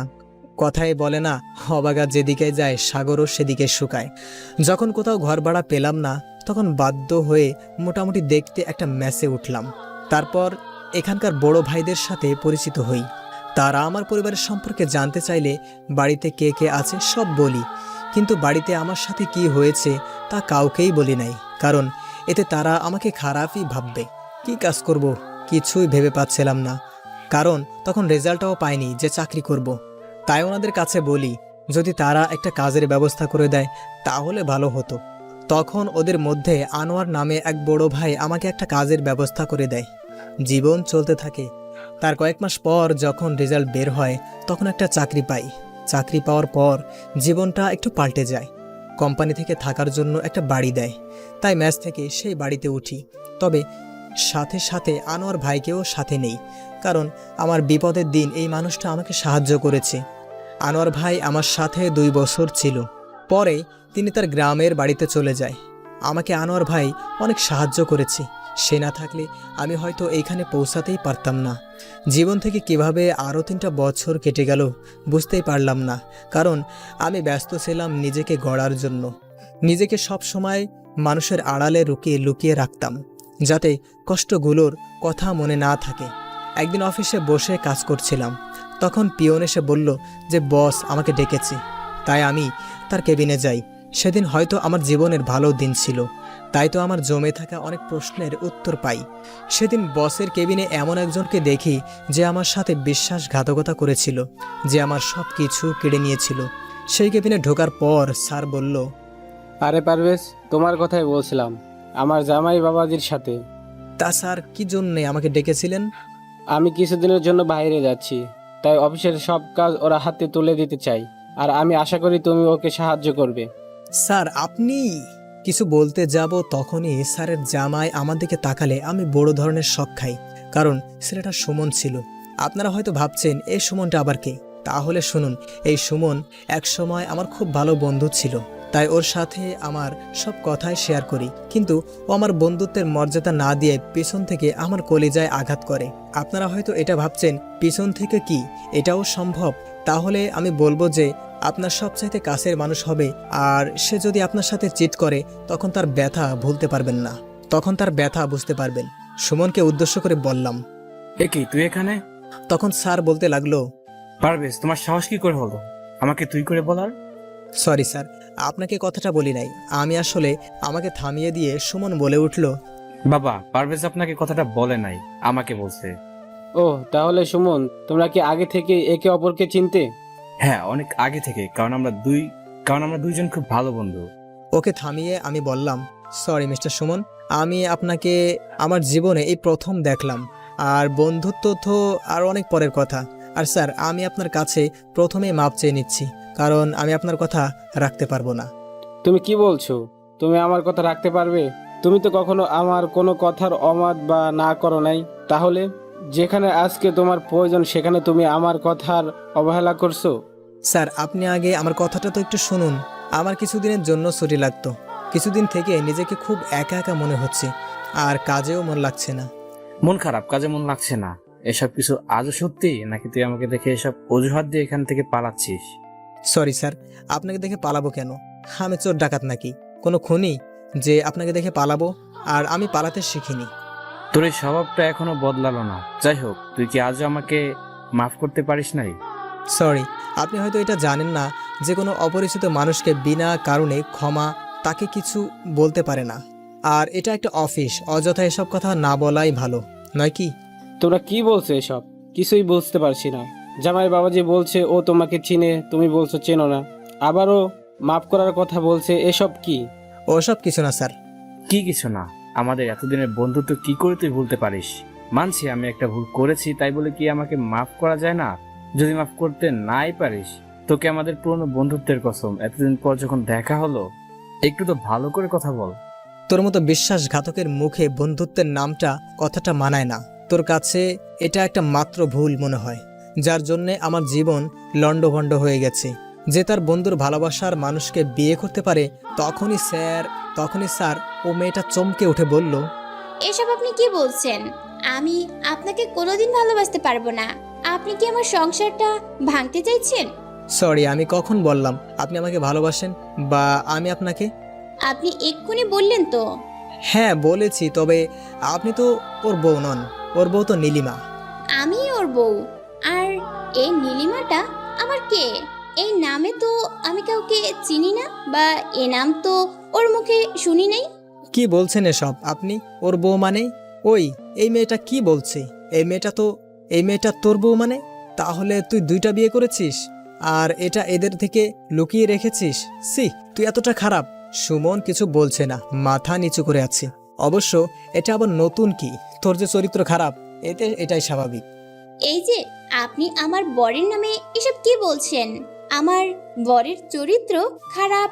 আপনি আমাদের কর্মচারী, তাই আপনি কর্মচারীর মতো থাকুন। তাই তো থাকতে চেয়েছিলাম, কিন্তু আপনার এই গুণধর বর আমাকে যদি আমার বন্ধুত্বের কসম না দিত তাহলে কিছুই বলতাম না। আমি সুমনকে বললাম, তোকে একটা কথা বলবো, তুই কি ওই চরিত্রহীন মেয়েটাকে ছেড়ে দিয়েছিস? যাক, ভালোই করেছিস। তুই আমাকে যা ইচ্ছে বল, আমি কিছু বলবো না। দয়া করে ওকে চরিত্রহীন বলিস না। চরিত্রহীনকে চরিত্রহীন বলবো না তো কি বলবো? ও আমাকে ঠকিয়েছে। ওই, তোমার তাতে কি? উনি তো নীলিমা নামে যাই বলুক না কেন, এ তো তোমার কি? মানে কি এমন করছে যা? মেয়েটাকে থামিয়ে দিয়ে সুমন বলল, বলবো, আর সব সত্যি কথা বলবো। আমার একটা মিথ্যা মোহর কারণে আজ আমি আমার সবচেয়ে ভালো বন্ধুর কাছে অপরাধী, ওর ভালোবাসার মানুষের কাছে অপরাধী। তখন সুমন আমাকে বলল, দোস্ত, তুই আমাকে মাফ করে দিস, সব দোষ আমার। নীলিমার কোনো দোষ নেই। তুই নীলিমাকে খারাপ চরিত্রহীন মেয়ে বলিস না। মানে? আমি কিছু বুঝছি না। সুমন বলতে শুরু করলো, যেদিন তুই আমার সাথে নীলিমার পরিচয় করিয়ে দিয়েছিলি, ওই দিন আমি ওকে দেখে ওর রূপের প্রেমে পড়ে যাই। তাই আমি সবসময় চেয়েছিলাম তোদের দুজনকে আলাদা করে দিতে। যখন দেখলাম তোদেরকে এত সহজে আলাদা করা যাবে না, তখন আমি খুব জঘন্য একটা পরিকল্পনা করি তোদের আলাদা করার জন্য। আর আমি এই পরিকল্পনা সফল হই। মানে এসব কিছু মিথ্যা ছিল? হ্যাঁ, সব সাজানো ছিল তোদের আলাদা করার জন্য। তোদেরকে আলাদা করার জন্য আমি প্রথমে নীলিমার কাছে তোর একটা মেয়ের এডিট করা এমন কিছু ক্লোজ ছবি পাঠিয়ে দিই, আর নীলিমাকে বলি তুই ওকে ধোকা দিছিস। পরে আমার সাথে নীলিমার কিছু ছবি এডিট করে তোর কাছে অন্যের মাধ্যমে পাঠিয়ে দিই। এতে তোরা আমার প্ল্যান মতো দুজন দুজনকে ভুল বুঝিস। আর তোকে এটাও বলি যে আমার সাথে নীলিমার বিয়ে ঠিক হয়েছে। আর তুই যখন রাগ করে নীলিমার ওই ছবিগুলো নিয়ে গিয়ে ওর বাবার সামনে ওকে অপমান করে আসিস, তখন ওর বাবা ওকে অপমান করে। তার মানে নীলিমা নির্দোষ ছিল? হ্যাঁ। সুমনের এই কথাটা শোনার পর আমার বুকের ভেতর মনে হচ্ছে সবকিছু ভেঙে যাচ্ছে। আর মনে হচ্ছে আমি এত বড় ভুল কি করে করলাম? যাকে ভালোবাসতাম তাকে চিনতে পারলাম না, কি করে আমি এত বড় ভুল করলাম? আমি তখন সুমনকে জিজ্ঞাসা করি, নীলিমা এখন কোথায়?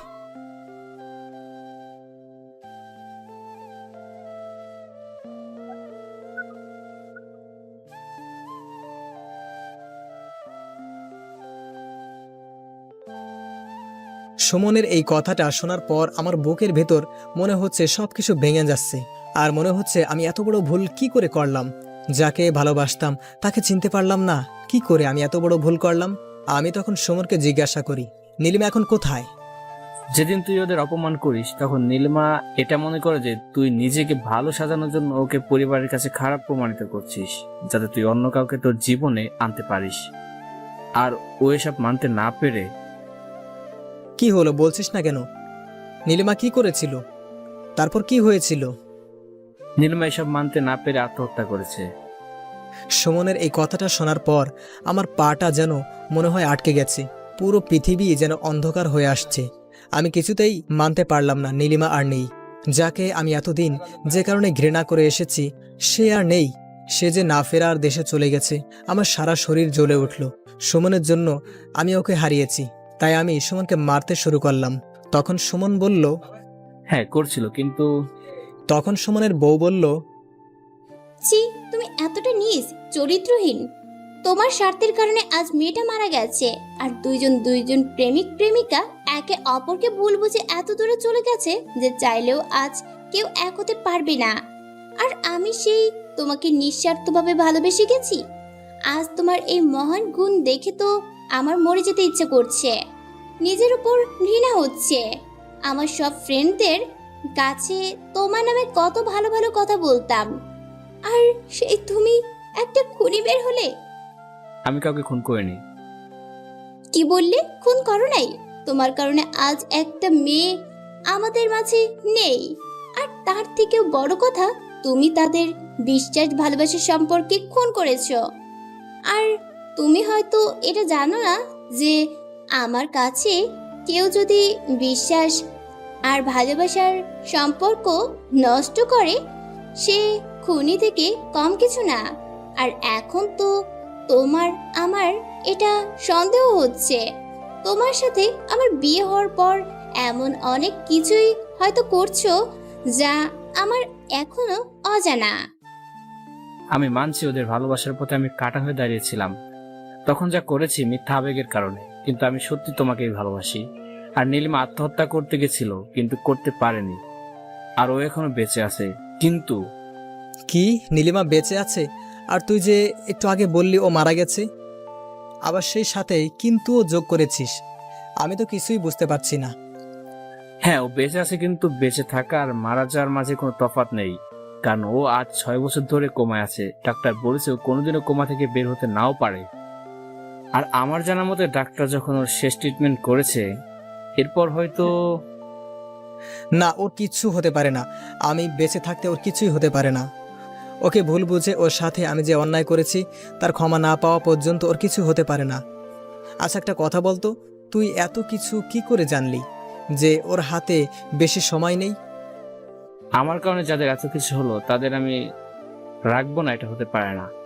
আর আমি এটাও জানি তোর সাথে কি হয়েছে। তোর সাথে যা হয়েছে খুব খারাপ হয়েছে। আমি জানি তুই এসব করতে পারিস না। ওসব পুরনো কথা বাদ দে, আগে বল নীলিমা কোথায় আছে? হ্যাঁ জানি ওরা কোথায় থাকে, ওরা তো এলাকাতেই থাকে। তুই সত্যি কথা বলছিস তো? হ্যাঁ আমি সত্যি কথাই বলছি। তাহলে আমি আজকেই আমাদের ওখানে যাব। কি বলছো তুমি? চলে গেলে ওকে অফিসের কাজ কে বুঝিয়ে দেবে? আর স্যার, আপনি আমাকে মাফ করবেন।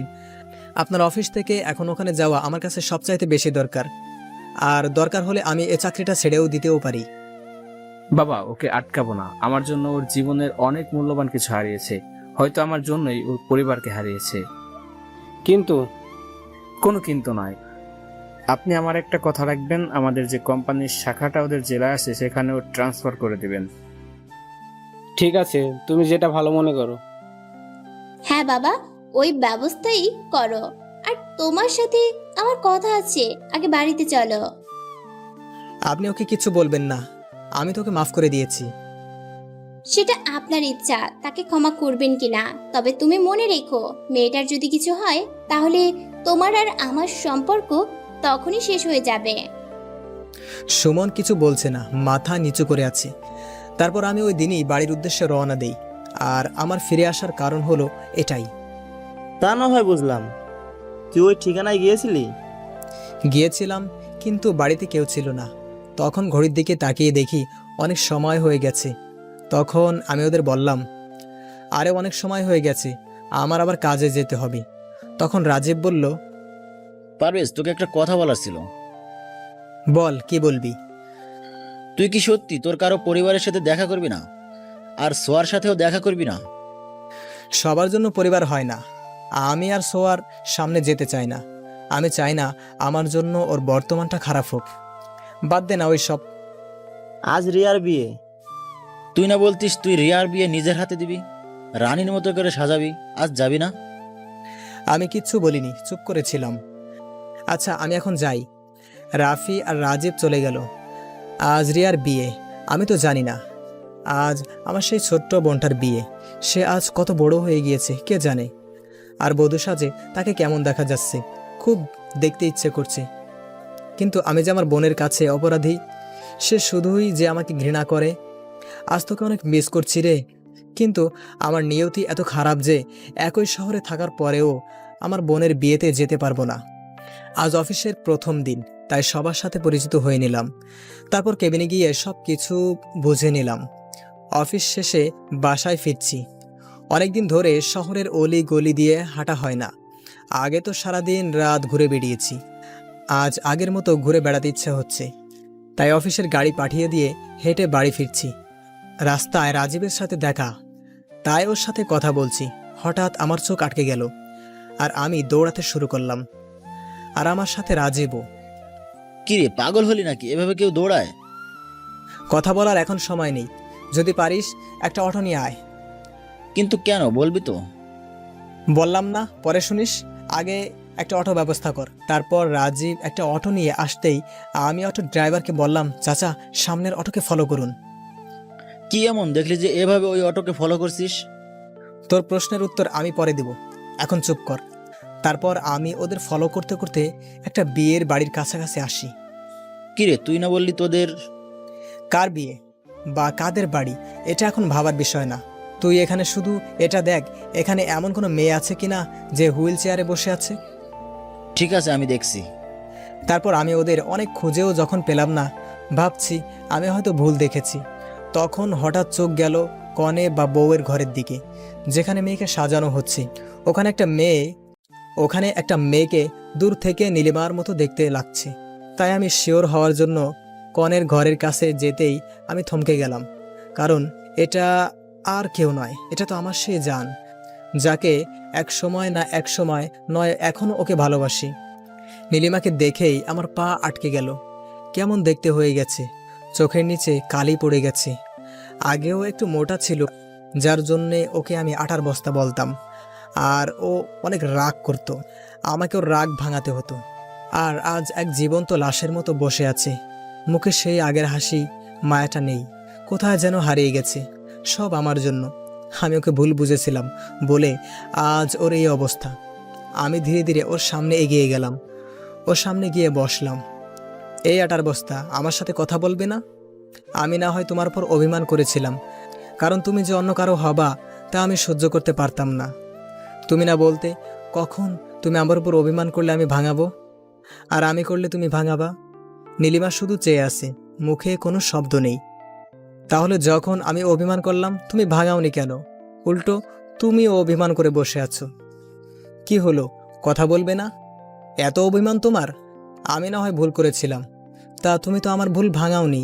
চারপাশে লোকজন জমা হয়ে গেছে আমার কাণ্ড দেখে। অবশ্য জমা হওয়ারই কথা, বিয়ে বাড়ি তো।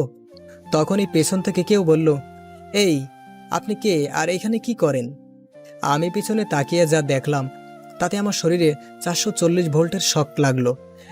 আমি বাড়ির চারদিকে ভালোভাবে তাকিয়ে দেখলাম, আরে এটা তো আমার বাড়ি। তার মানে এই বিয়ে বাড়িতে আমার বোনের বিয়ে হচ্ছে। কিন্তু আমার একটাই প্রশ্ন, আমার বাড়িতে ও কি করে? ও সোজা এসে আমাকে জড়িয়ে ধরল, যা আমাকে আরও অবাক করে দিল। আমার মাথায় শুধু একটা প্রশ্ন ঘুরপাক খাচ্ছে, আমাকে কেন জড়িয়ে ধরল? কি হচ্ছে? এই ছাড়ুন আমায়। অনেক কষ্টে ছাড়িয়ে নিলাম। আমার মনে একটা প্রশ্ন, সোয়া এই বাড়িতে কেন? পরে মনে হলো, ও আজ তো রিয়ার বিয়ে। আর আমি ওকে কিছু বলতে যাব, তখনই কে যেন বলে উঠল, কি হয়েছেটা কি এখানে?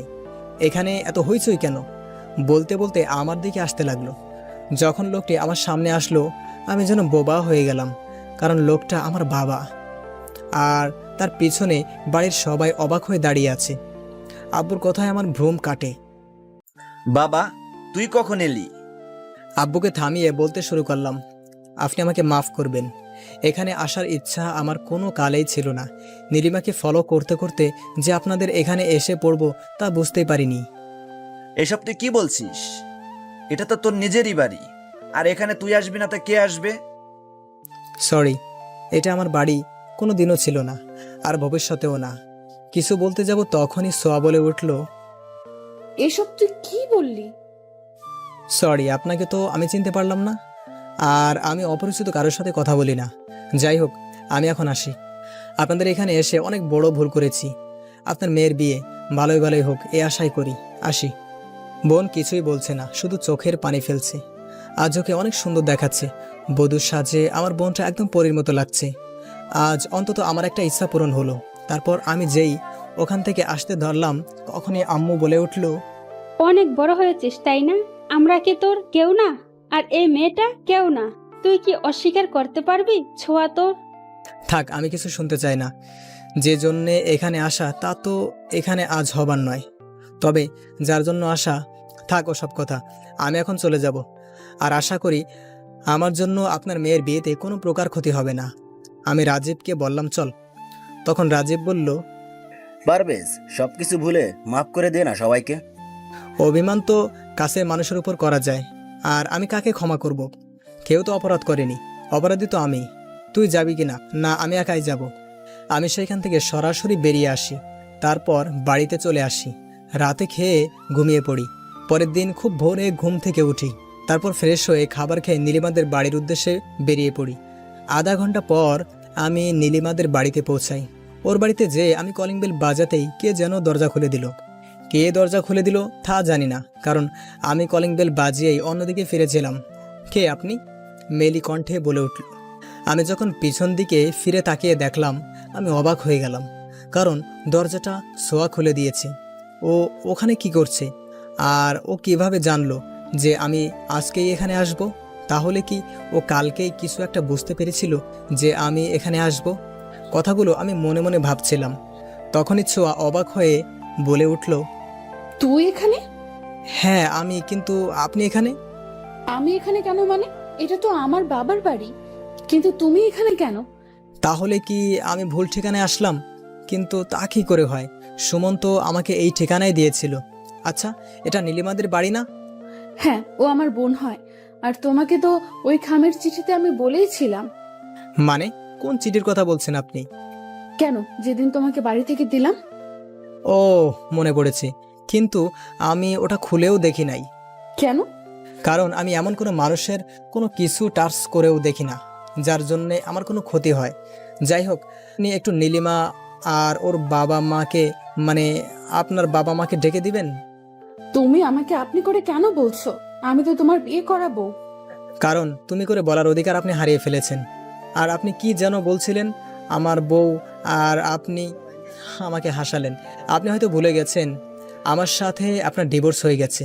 আর একটা কথা ভালো করে মনে রাখবেন, আমি এখানে এসেছি শুধু একজনকে ফিরিয়ে নিয়ে যেতে। কাকে? সেটা না হয় পরেই জানলেন, আগে আপনার বাবা মাকে ডাক দিন, তারপর বলছি। তারপর সোয়া ওর বাবা মাকে ডেকে নিয়ে আসে। ওনাদের দেখে আমি সালাম দিলাম। ওনরা সালামের উত্তর নিয়ে আমাকে বলল, আরে পারবেশ, তুমি এখানে আসবে আগে থেকে একটু খবর দেবে তো। আসলে আমি এখানে গতকালও এসেছিলাম, আর আপনারা তো ও বাড়িতে আমাকে দেখেইছেন। হ্যাঁ, তা দেখেছি, কিন্তু কাল তুমি তোমার পরিবারের সাথে যা করেছো তা কিন্তু অন্যায়। ওসব কথা বলতে আমি এখানে আসি নাই। এখানে আমি একটা গুরুত্বপূর্ণ কাজে এসেছি। হ্যাঁ বলো, কি বলবে? তার আগে বসো তো। আমি এখানে এসেছি শুধুমাত্র আমার স্ত্রীকে সাথে করে নিয়ে যাওয়ার জন্য। তা তোমার স্ত্রীকে তুমি নিয়ে যেতেই পারো, এতে আমাদের কি করার আছে? তা তুমি ওকে কখন নিয়ে যাচ্ছ? আপনারা যদি অনুমতি দেন তাহলে আজকেই নিয়ে যাব। ঠিক আছে বাবা, তুমি ছোঁয়ার ঘরে গিয়ে রেস্ট নাও। আমি ছোঁয়াকে ওর কাপড় গুছিয়ে নিতে বল। আর তুমি আমাদের এখানে আজ প্রথমবার এসেছো, তাই না খেয়ে কিন্তু যেতে পারবে না। তা নয় খেয়ে যাব, তবে সোয়া প্যাক করবে কেন?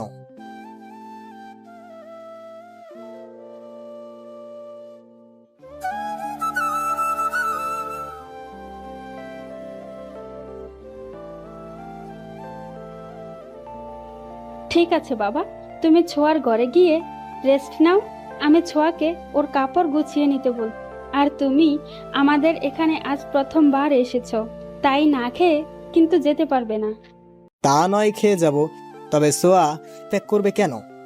এখনই তো তুমি বললে যে তুমি তোমার স্ত্রীকে নিয়ে যাবে, তাহলে হ্যাঁ, আমি মানছি যে আমি আমার স্ত্রীকে নিয়ে যেতে এসেছি, তবে সে সোয়া নয়, নীলিমা। তুমি কি আমাদের সাথে মজা করছো? নীলিমা কি করে তোমার বউ হবে? তোমার সাথে তো সোয়া। ওর সাথে বিয়ে হয়েছিল, তবে আপনারা কি এটা ভুলে গেছেন যে ওর সাথে আমার ডিভোর্সও হয়েছে? আর বাকি থাকলো নীলিমা, ওর সাথে আমার বিয়ে হয়েছে 7 বছর আগে। অবশ্য তা কেউ জানে না, কারণ আমরা চেয়েছিলাম পড়াশোনা শেষ করে দুইজনার বাড়িতে কথাটা বলবো। আর যদি বাড়ির কেউ অমত হয় তাহলে যেন কেউ কিচ্ছু করতে না পারে। কিন্তু মাঝখানে একটা বৃষ্টির ঘটনা ঘটে যায়, যার কারণে আমরা একে অপরকে ভুল বুঝি। কি বলছো তুমি এসব? আমার মেয়ের সাথে তোমার বিয়ে হয়েছে আর আমরা কিছুই জানি না? বুঝতে পারছি আপনারা আমার কোনো কথা বিশ্বাস করছেন না বা করতে চাইবেনও না। আর একটা কথা কিছুতেই বুঝতেছি না, আপনারা কেন বারবার নীলিমাকে নিজের মেয়ে বলছেন? ওর বাবাকে তো আমি একবার দেখেছিলাম, কিন্তু আপনি। হ্যাঁ, এটা সত্য কথা যে নীলিমা আমার মেয়ে নয়, ও আমার বন্ধুর মেয়ে। ওর বাবা 1 বছর আগে আমার হাতে ওর দায়িত্ব দিয়ে মারা যায়, তখন থেকে ও আমার আরেকটি মেয়ে। কি ওর বাবা মারা গিয়েছে? মানে কিভাবেই মারা গেল? হ্যাঁ, মারা গেছে। ওসব কথা বাদ দাও। তুমি যে নীলিমাকে নিজের বউ বলে দাবি করছো, আবার তার প্রমাণ দিলে, সবই তো বুঝলাম, কিন্তু ওকে দেখার মতো মানুষ কি তোমার বাড়িতে আছে? যদি কোনো অঘটন ঘটে, বলা তো যায় না। আপনি ওসব নিয়ে ভাববেন না, আমি সব ব্যবস্থাই প্রায় করেছি।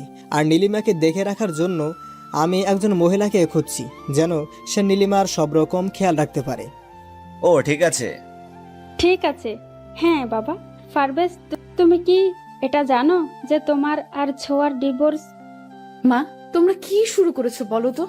মানুষটা সে কখন এসেছে, আর তোমরা তাকে কোথায় কিছু খেতে দিবে তা নয়, একের পর এক প্রশ্ন করেই যাচ্ছ। মাফ করে দে মা, কথায় কথায় ভুলেই গেছি।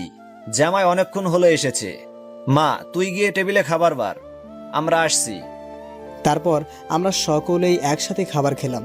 খাবার খাবার পর আমি বললাম, আঙ্কেল, আমি নীলিমাকে কাল বা পরশু এসে নিয়ে যাব। কিন্তু বাবা এখানে কিন্তু আসছে কোথা থেকে? ও তোর বিয়ে করা বউকে নিয়ে যেতে চায়, এতে আমাদের কি করার আছে? এসব তুই কি বলছিস? তোর মাথা ঠিক আছে তো? মা, তুমি ওসব ছাড়ো তো, ওসব এখন বলে লাভ নেই।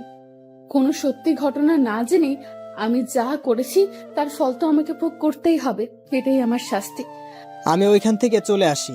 তখন সোয়ার মা সোয়াকে বলে, এই, তুই কি করলি? নিজের সব অধিকার ছেড়ে দিলি? আমি তো অনেক আগেই সবকিছু নিজের জন্যই সব তো অধিকার হারিয়ে ফেলেছি। এই কথা বলে সোয়া তার রুমে চলে গেল আর কাঁদতে লাগলো। নিজেই নিজেকে বলল, আমি যে সব কিছু শেষ করে দিলাম, শেষ আশাটুকু হারিয়ে ফেললাম।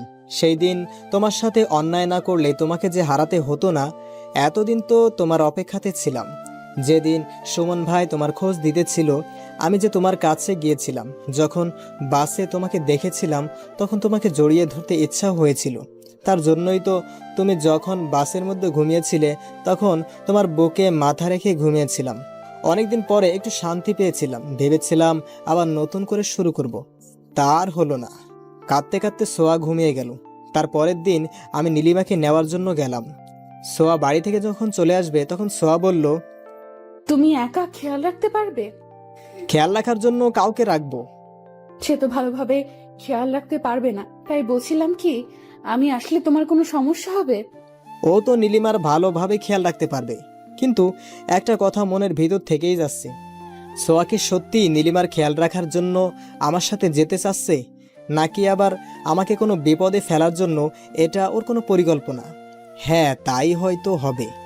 না, ওকে সাথে নেওয়ার থেকে না নেওয়াই ভালো। কি হলো, চুপ করে আছো কেন? ও, কি যেন বলেছিলেন আপনি? বলছিলাম কি, যদি আমি তোমার সাথে তোমার বাড়িতে... লাগবে না, আপনার আমার সাথে যাওয়া লাগবে না। আমি রাফিকে বলে দিয়েছি।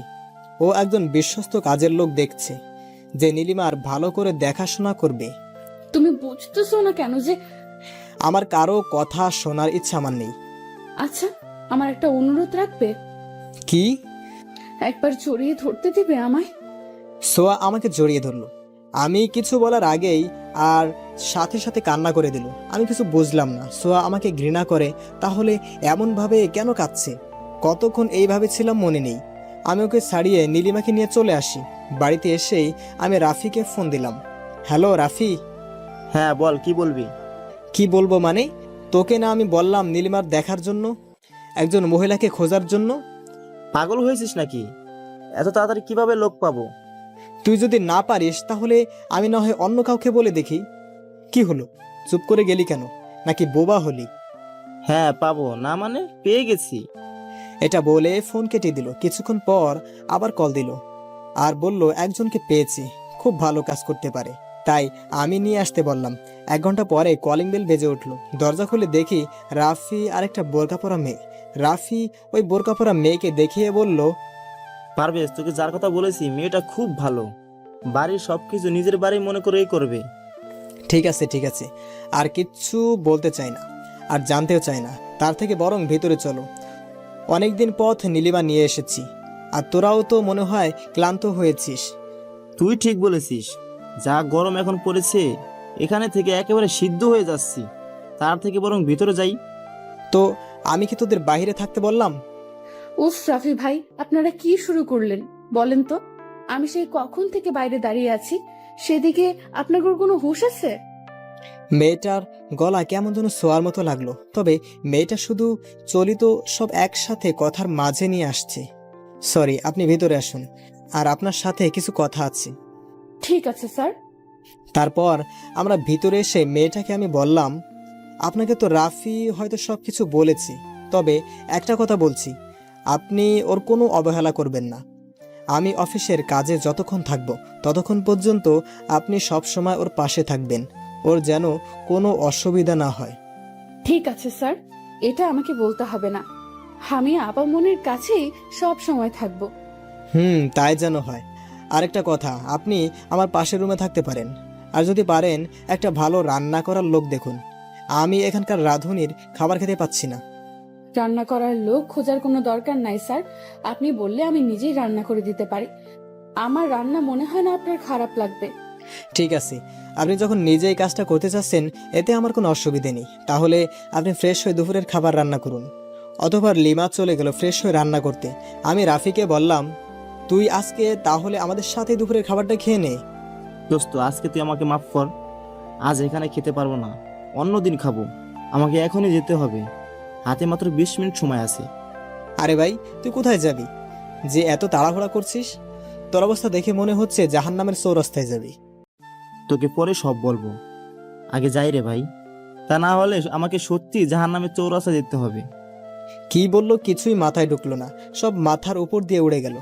রাফি চলে যাওয়ার পর আমি নীলিমাকে ফ্রেশ হয়ে নিয়ে আসি, আর আমিও ফ্রেশ হয়ে আসি। ফ্রেশ হয়ে এসে নীলিমাকে সাজাতে ধরে দেখি ও আগের তুলনায় অনেক রোগা হয়েছে। প্রথমে ওর দিকে ভালো করেই তাকাই নাই, ওকে ফিরে পাওয়ার আনন্দে, কিন্তু এখন ওকে দেখে নিজের অজান্তে চোখে পানি এসে যায়। কোনো একটা সময় ছিল যখন ওকে আমি আটার বস্তা বলতাম, কারণ ও দেখতে একটু মোটু ছিল, কিন্তু সেই মানুষটাই আজ দেখতে কতটা রোগা চিকন হয়ে গেছে, চোখ ডেবে গেছে আর চোখের নিচে কালি পড়েছে, যা দেখলে মনে হয় আগামী 5 বছরেও সে কালির ওর চোখের নিচ থেকে যাবে না। এসব ভাবছিলাম আর ওকে সাজাচ্ছিলাম, তখনই নীলিমা নামের মেয়েটা ডাকতে লাগলো। Sir sir. কিছু কি বলবেন আপনি? না মানে বলছিলাম কি, আপনি দুপুরের খাবার খাবেন না? হ্যাঁ খাবো। তাহলে আমি কি আপনার খাবারটা টেবিলে বেড়ে দিব? না, এক কাজ করুন, আমার খাবারটা আমার রুমেই দিয়ে যান আর আপনিও খেয়ে নিন। তারপর নীলিমা আমাকে খাবার আমার রুমেই দিয়ে যায়, আর আমি খাবারটা নিয়ে নীলিমার কাছে যেয়ে বললাম, ওই জান, আমার না একটা হাতের আঙ্গুল কেটে গেছে, একটু খাইয়ে দিবে? কি রে, কিছু তো বলো। এভাবে পুতুলের মতো চুপ করে আসিস কেন? আমার সাথে কথা বলবি না? তুই না বলতি আমি তোর কথা না বললে তুই মরে যাবি, তাহলে আজ কেন চুপ করে আসিস? কিছু তো বল। কিচ্ছু বলছে না, শুধু শুনেই যাচ্ছে। তারপর আমি খাবার খেতে লাগলাম। খাবার খাওয়ার সময় কেন যেন মনে হচ্ছে এরকম খাবার আমি আগেও খেয়েছি, যেন যেন একই মানুষের হাতের তৈরি খাবার এগুলো। ধ্যাত, আমিও না, পৃথিবীতে কত কি আজব হচ্ছে, আর আমি পড়ে আছে রান্না নিয়ে। তারপর খেয়ে আমি ঘুমিয়ে পড়লাম। নীলিমাকে নিয়ে আসার পর থেকে আমার সব কিছুই পাল্টে যায়। ওকে নিয়মিত ওষুধ খাওয়ানো, গোসল করানো, ডাক্তার দেখানো। আমি ওকে অনেক ডাক্তার দেখিয়েছিলাম এই 1 মাস, একটু আধার আলো দেখতে, কিন্তু সবাই আমাকে নিরাশ করেছে। তবে বাড়িতে যে কাজের মেয়ে লিমা আছে, ও আমার পাশে বন্ধুর মতো দাঁড়িয়েছিল, সবসময় আমার মনের সাহস এনে দিয়েছে যে নীলিমা ভালো হবে। খুব খেয়াল রাখতো যেন নীলিমা ওর নিজের বোন। অনেকদিন রাতে দেখেছি নীলিমা ওর ঘরে কাঁদছে, যদি ওকে কিছু জিজ্ঞেস করতাম ও কিছুই বলতো না। আমি আজ পর্যন্ত ওর মুখ দেখিনি, কারণ ও আমার সামনে বোরকা পরে থাকতো। আমি বাড়িতে না থাকার সময় হয়তো ওর মুখ খুলে রাখতো। প্রায় 1.5 মাস পরে আমি ঘুমিয়ে আছি, হঠাৎ করেই কে যেন আমাকে ঠাস করে একটা চড় দেয়। আমি ভয় পেয়ে যাই, কারণ আমার রুমে আমি নীলিমা ছাড়া আর কেউ নেই। তাহলে কে চড় মারলো তা দেখার জন্য আমি যেই সামনে তাকালাম, আমি যেন হতবাক হয়ে গেলাম। এ আমি কি দেখছি? আমি কি সত্যি এটা দেখছি, নাকি এটা আমার স্বপ্ন? নীলিমা কি সত্যি ঠিক হয়ে গেছে? নিজেই নিজের কাছে প্রশ্ন করে বললাম, নীলিমা, তুমি কি সত্যি সুস্থ হয়ে গেছো, নাকি আমি স্বপ্ন দেখছি? তোর সাহস কি করে হলো আমাকে এখানে নিয়ে আসার? এসব তুমি কি বলছো? তোমাকে এখানে নিয়ে আসবো না তো কাকে নিয়ে আসবো? কেন? তোর সেই প্রেমিকাকে নিয়ে যায় যার সাথে অসংখ্যবার মেলামেশা করছিস। নীলিমা, তুমি শান্ত হও। আমাকে তোমার আর আমার মধ্যকার সব ভুল বোঝাবুঝি ঠিক করার একটা সুযোগ তো দাও। কিসের ভুল? নিজের কুকর্ম ঢাকতে আমাকে আমার পরিবারের কাছে খারাপ বানিয়েছিস। তোর কারণে আমি আমার বাবা মাকে হারিয়েছি। তোর আরও কিছু বলতে যাবে, তখনই লিমা নামের মেয়েটা আমার ঘরে আসতে আসতে বলল, স্যার, আপনি কার সাথে কথা বলছিলেন? নীলিমার সাথে কথা বলছি। হায়রে মানুষ, কিভাবে যে এক মিথ্যা কথা বলে! যে মানুষ কোনোদিন সুস্থ হবে না সে কিনা কথা বলছে। নিশ্চয়ই রাতে ছি। কি হলো? আপনি বাইরে যে দাঁড়িয়ে থাকলেন, ভিতরে আসুন। আর তুমি একটু চুপ থাকবে? কি চুপ করবো? হ্যাঁ, অন্যদের জানা দরকার তোর এই ভালো মানুষের মুখোশের আড়ালে যে কতটা খারাপ একটা মুখোশ আছে। কে এরকম করে কথা বলছে? তাহলে কি সত্যি? না, এ কি করে হয়? ভিতরে যাব কি? যেই দেখি, স্যার, এ কি আপু, তুই সত্যি ভালো হয়ে গেছিস? আমার তো বিশ্বাসই হচ্ছে না। আচ্ছা, মেয়েটা পাগল হলো না তো? নীলিমা কিভাবে এই মেয়ের বোন হতে পারে? তবে আজকে ওর কথা শুনে মনে অনেক বড় একটা খটকা লাগলো, কারণ আজকে ওর গলার আওয়াজ সম্পূর্ণ শোয়ার মতো লাগছে। এই যে আপনি পাগল হলেন নাকি? ও কিভাবে আপনার বোন হতে পারে? হ্যাঁ, আমি ওর বোন, আমার বাবার বন্ধুর মেয়ে, আর আমার বোনের মতো ছোঁয়া। কি? ও সোয়া? চল ছোঁয়া, আমি এখানে একদম থাকতে চাই না। এখানে এই খারাপ মানুষটার কাছে থাকতে আমার দম বন্ধ হয়ে আসতেছে। আপু, আজ কতগুলো বছর তুই কোমায় ছিলি, আর যখন আজ তুমি কোমা থেকে বের হলে, তখন কোথায় তুমি সবকিছু ঠিক করে নতুন করে শুরু করবে তা নয়। তুমি এসব কি বলছো? আমি বুঝতেছি না তুই কেন এই বেইমানটার পক্ষ নিচ্ছিস। তুই যা জানিস তা সবে সামান্য পরিমাণ সত্য, বাকিটা ভুল জানিস। দেখ, তুই আমাকে জ্ঞান দিতে আসবি না। আমি আর কিছু শুনতে চাই না। আমি এই লোকটার মুখ দেখতে চাই না। কেন যে আল্লাহ এদের মতো নিজ লোকেদের বাঁচিয়ে রাখছে বুঝতে পারি না। এদের বেঁচে থাকার চেয়ে মরে যাওয়া অনেক ভালো। এসব তুই কি বলো সাপু? তোমাদের সাথে যা হয়েছে তাতে ওর কোনো দোষ ছিল না। আমি আর কোনো কথা শুনতে চাই না, চল এইখান থেকে। তুমি আমাকে ক্ষমা করতে পারো না? আর আমি মরে গেলে তুমি খুশি হবে? হ্যাঁ হব, আর তোকে কোনোদিন ক্ষমা করতে পারবো না। চল ছোঁয়া। তোমার কোনো ইচ্ছা কোনোদিন অপূর্ণ রাখিনি, এটা রাখবো, খুব তাড়াতাড়ি এটাও পূরণ হবে। আর এত রাতে কাউকে যেতে হবে না, আমিই চলে যাচ্ছি। তারপর আমি বাড়ি থেকে বেরিয়ে গেলাম। আজ বড় অদ্ভুত লাগছে, যে আমার কিছু হলে পাগল হয়ে যেত, আজ আমি মরে গেলেও কিছু যায় আসে না। আমি তোমার কোনো ইচ্ছা অপূর্ণ রাখিনি, আজ তোমার এই ইচ্ছাটাও রাখবো না, খুব তাড়াতাড়ি পূর্ণ হবে। এদিকে সোয়া নীলিমাকে বলল, এই তুই কি করলি? 5 বছর আগে আমি যে ভুল করেছিলাম আজ তুই তাই করলি। মানে? তার নীলিমাকে সব বলল। সব শুনে নীলিমা বলল, কিন্তু ও তোর সাথে যা করেছে তা কি হবে? এতে ওর কোনো দোষ নেই, আমার সব দোষ। আমি তোদের মাঝখানে আসবো না, আমি তোদের মাঝখান থেকে চলে যাব। হঠাৎ সোয়ার ফোনে কল আসে। ফোনটা রিসিভ করে ওই পাশ থেকে যা বলল তা শুনে হাত থেকে ফোনটা পড়ে যায়। কি হয়েছে? এমন করছিস কেন? পারভেজ অ্যাক্সিডেন্ট হয়েছে, ওকে হাসপাতালে নিয়ে যাওয়া হয়েছে। কি বলছিস তুই এইসব? তাড়াতাড়ি চল। তারপর সোয়া আর নীলিমা হাসপাতালে চলে গেল আর পরিবারের সবাইকে খবর দিল। সবাই যখন হাসপাতালে আসলো, সেখানে নীলিমাকে দেখে সবাই চমকে গেল, কারণ এত বছর পর সে কোমা থেকে বের হয়ে এসেছে। সবাই আজ অনেক খুশি ওকে দেখে। কিন্তু যখন ডাক্তার ওটি থেকে বের হলো, পারভেজ, এখন কি অবস্থা? কিছু বলা যাচ্ছে না, রোগীর অবস্থা বেশি আরও খারাপ হয়ে যাচ্ছে। রোগীর কোনো রেসপন্স করছে না। যদি রোগীর বাঁচার ইচ্ছা না থাকে তাহলে করার কিছু নেই। কথাটা শুনে নীলিমা পাথর হয়ে গেল। তাহলে পারভেজকে তার কথা পূরণ করবে? কারণ নীলিমা যখন যা চেয়েছে পারভেজ সবকিছু পূরণ করেছে। আজ কি তাহলে সেটা পূরণ করবে? তখন ডাক্তার বলল, অ্যাক্সিডেন্টের কারণে ওনার ব্রেন ড্যামেজ হয়ে গেছে। মানে? 6 মাস আগে আমি যখন ঢাকাতে ছিলাম তখন উনি আমার কাছে চেক আপের জন্য এসেছিলেন। চেক আপের ওনার ব্রেন টিউমার ধরা পড়ে। তখন তো মাত্র 20% ড্যামেজ ছিল, কিন্তু এখন তো 50% এসে গেছে, এখন তো 50% এসে পড়েছে। সবাই ডাক্তারের কথা শুনে নিস্তব্ধ হয়ে গেল। কারো বিশ্বাস হচ্ছে না যে পারভেজের ব্রেন টিউমার। তখন ডাক্তার আবার বলল, আমি জীবনে প্রথম কোনো ব্যক্তি দেখেছি যে মৃত্যুর কথা শুনে খুশি হয়েছে। তাহলে কোনো উপায় নেই? আছে, কিন্তু বাঁচার আশা 30%। আমি অপারেশনের ব্যবস্থা করছি। সব ব্যবস্থা করার পর ডাক্তার একটা কাগজে সাইন করতে বলে। যদি অপারেশনের সময় পারভেজ মারা যায় তাহলে কেউ দায়ী নয়, কেউ সাইন করার সাহস পাচ্ছে না। কিন্তু সোয়া তাতে সাইন করতে রাজি হয়। যখন তাকে বলা হয় পারভেজের সাথে তার সম্পর্ক কি, তখন নীলিমা বলে স্বামী। অপারেশন শুরু করা হয়। 3 ঘন্টা পর অপারেশন শেষ হয়। ডাক্তার বলে 72 ঘন্টার আগে জ্ঞান ফিরবে না। আর 72 ঘন্টা পরে জ্ঞান না ফিরলে 72 ঘন্টা পরে পারভেজ যখন চোখ খুলে তার বুকের উপর মনে হয় ভারী কিছু আছে। ভালোভাবে দেখে সোয়া আর নীলিমা। যখন পারভেজ রাস্তা দিয়ে আনুমানে হাঁটছিল তখন একটা গাড়ি এসে ধাক্কা মারে। তারপর আর কিছুই মনে নেই। সে ভাবে সে মরে গেছে, তাই কনফার্ম হওয়ার জন্য একটু নড়েচড়ে। আর এতে সোয়া আর নীলিমার ঘুম ভেঙে যায়। যখন তারা দেখে পারভেজ চোখ খুলেছে, সোয়া পরিবারের সবাইকে ডাকে। সবাই কেবিনে আসে। তখন পারভেজ একটা কথা বলে, কেউ আমাকে বলবে আমি বেঁচে আছি না মরে গেছি? এই কথাটা শুনে সবাই অবাক নজরে তাকায়। তখন নীলিমা বলে, তোর মরার খুব ইচ্ছা না?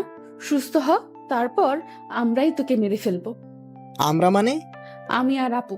অনেক কষ্ট দিয়েছো আমাদের, এখন তার শোধ দুইজনে মিলে তুলবো। গল্পটা কেমন হয়েছে অবশ্যই কমেন্ট করে জানাবেন।